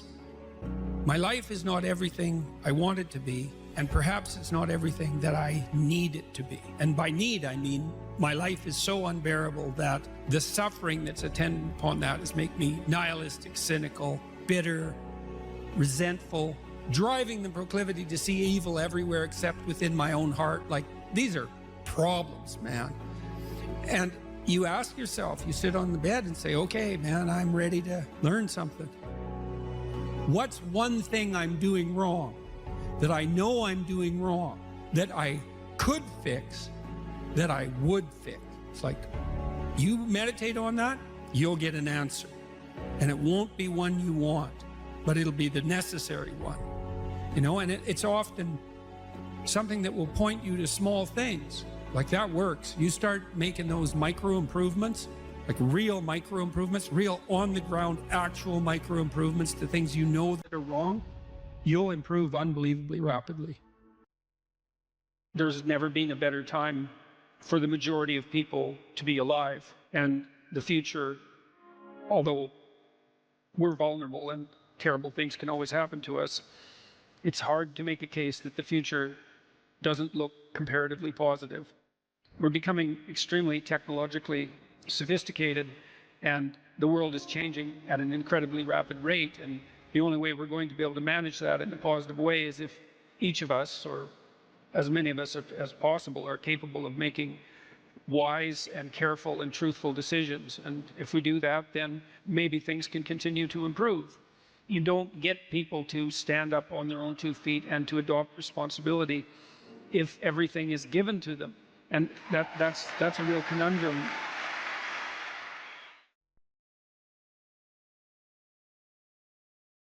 Well, so you're moving from point A to point B in your little circumscribed world. You've made everything invisible. And as long as that works, then your theory's good enough. It's accurate enough. It's true enough. You're in your little paradise. But if something comes up and objects, well, that's where your character is tested fundamentally. That's the character test. It's like, what do you do with messages of error? And that's a tricky issue. Okay, so here's a solution to that. Here's what not to do. I am a bad person. I got to see myself. I'm a bad person. I might as well just go jump off the bridge. It's like, no, that's not good, because what that means is that every time you try to learn something, you're going to make a mistake, because what do you know? So you're going to make mistakes. And if the rule is every time you make a mistake, you're going to go jump off the bridge, then that's not a useful problem-solving strategy. And so when you make a mistake, you don't get to beat yourself to death with a club. It's a bad strategy, and you'll have your internal tyrant in there who's perfectly happy about doing that. That's the, overactive superego that Freud talked about. Maybe it came to you via a parent who was too authoritarian, or a grandparent, or maybe it's just you because you're disagreeable and neurotic, and so you'll take or hyper-conscientious, you'll take yourself apart. Well, you've got a problem. Something has objected to you. Then the question is, well, what does that mean? Well, maybe you're not looking at the world right. Maybe your goals are wrong. Maybe you're not acting properly. It's okay. So the question that arises when an obstacle emerges is, which part of this structure needs attention? And the first answer can't be all of it, which is why when you're arguing with someone in an intimate relationship and you're angry at them and you want to win, which is a big mistake, you want to win, you say, well, this is what you're like. Here's another 10 examples of how you've done that in the past, and I can enumerate more of them if you'd like. And so that's actually what you're like, and I've tried fixing you and it didn't work, and so it looks like you're going to be like that up into the future. And you're basically saying to them, well, you're a bad person, and the only thing they can do is either collapse or punch you. And punching you is actually better than collapsing. You know what I mean? It's such a counterproductive way of arguing. You don't leave the person any out. And so maybe, well, they're civilized, so it doesn't get physical. Well, maybe that's good and maybe it isn't. But then they end up either really not happy with you in a way that they will manifest the first possible opportunity they get, or they have to go off in the corner and cringe. It's like, great, you won. It's like now your partner's either hates you or is cringing. It's great. That's a real good victory, man. Rack up about 100 victories like that and you'll be in divorce court and spending $250,000 while being miserable about it. Yeah. So anyway, so something objects to you and you think, okay, well, I need to take myself apart, right? Because there's a piece that's broken somewhere. And then you might think, well, let's assume it's a little piece to begin with. That's the right mechanism. It's like, okay, you got a C-. That doesn't prove that you're stupid. And now it implies that you might be stupid, but it doesn't, right, really, it does, and that's why you don't want to look at it. Maybe it implies that you're lazy, or implies that you're ignorant, or like it implies all sorts of terrible. Might imply that you're a bad person even. But you don't want to leap to that, and that's sort of the proclamation of innocence before guilt. Assume that you're the least amount of reprehensible and ignorant possible. And so then you look at the micro routines. It's okay, well, I got a C- in this course. Maybe I should study for that course 15 minutes more a day for the next 3 months. And then you ask yourself, do you think you could do that? No, I'm too useless. Okay, how about 15 minutes every second day? You think you could do that? You put it in your schedule, like 15 minutes every second day in the morning. And that's while you think, well, what's wrong with me? Well, I'm not very good at managing my study schedule. That's not quite down here at the behavioral level, but it's pretty close, because what you can take an action. You can open up your schedule and you can say, oh, I'll mark 15 minutes aside. Then you can practice doing that. It's pretty low level in the hierarchy. It means, well, you're still not a horrible person. You just got to polish up your work ethic. And so what you want to do is you want to, it's like the old adage, you got to stand up for yourself, but you don't want to make unnecessary enemies. That's a really good thing to know. It's like, shut the hell up most of the time, but now and then you don't shut up because it's time to say something. You don't want to make unnecessary enemies, though. Well, you don't want to take yourself apart any more than is absolutely necessary. Start little, and you do that with people around you too. Like if you have a child, and the child does something that isn't right, then you think, okay, minimal necessary intervention. What can we do to decrease the probability that that's going to occur in the future? And that's a good thing to know with children. It's also a good thing to know with your partners. You're having an argument with them. It's like, okay, what the hell do you want? What's the minimum thing you can request from them that would satisfy you? And the evil part of your soul is going to be, I want them cringing in a corner. It's like, yeah, get that stuff under control, man. See if you can figure out what that person could offer you that would be minimal that you would accept. And then tell them that. It's like, here's the words I would like you to say in the apology I would like you to formulate, assuming that you think you did something wrong. We have to argue about that because maybe you didn't. But if you did, I want to specify it precisely and narrowly, and I want to give you an escape route. And you might only be able to do it badly because you're still mad. So you apologize half-heartedly. It's like you get a pat on the head for that. Good. Next time it'll be 51%, not half-heartedly. Right? So it's careful training. It's careful training of yourself and other people with the goal in mind, but also with the least amount of harshness possible. And then the other thing to do as well, and this is also true for you, and this is something I learned from studying the behaviorists, is like watch the people around you like a hawk. Whenever they do something that you think is good, you tell them.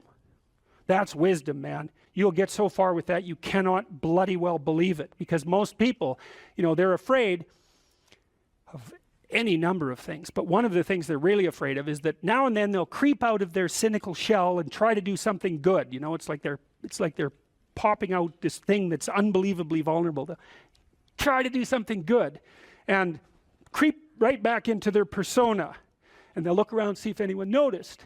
And sometimes they'll get punished for it, and then they won't do it again. So don't do that.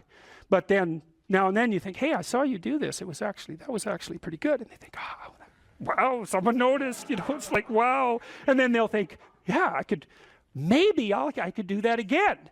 And if you want to live with someone for a long period of time, I would say every time they do something that you would like them to do more of, number one, notice. Number two, tell them, right? Because I know you don't want to, because you really want to dominate them, and you don't want them thriving, because then they'd be they'd be competition to you, and you wouldn't be able to go complain to your mother about what a miserable partner you have, and you know how delightful that is. So you have to forego all that pleasure if you actually help your person develop. So you got to get over all that. It's really annoying.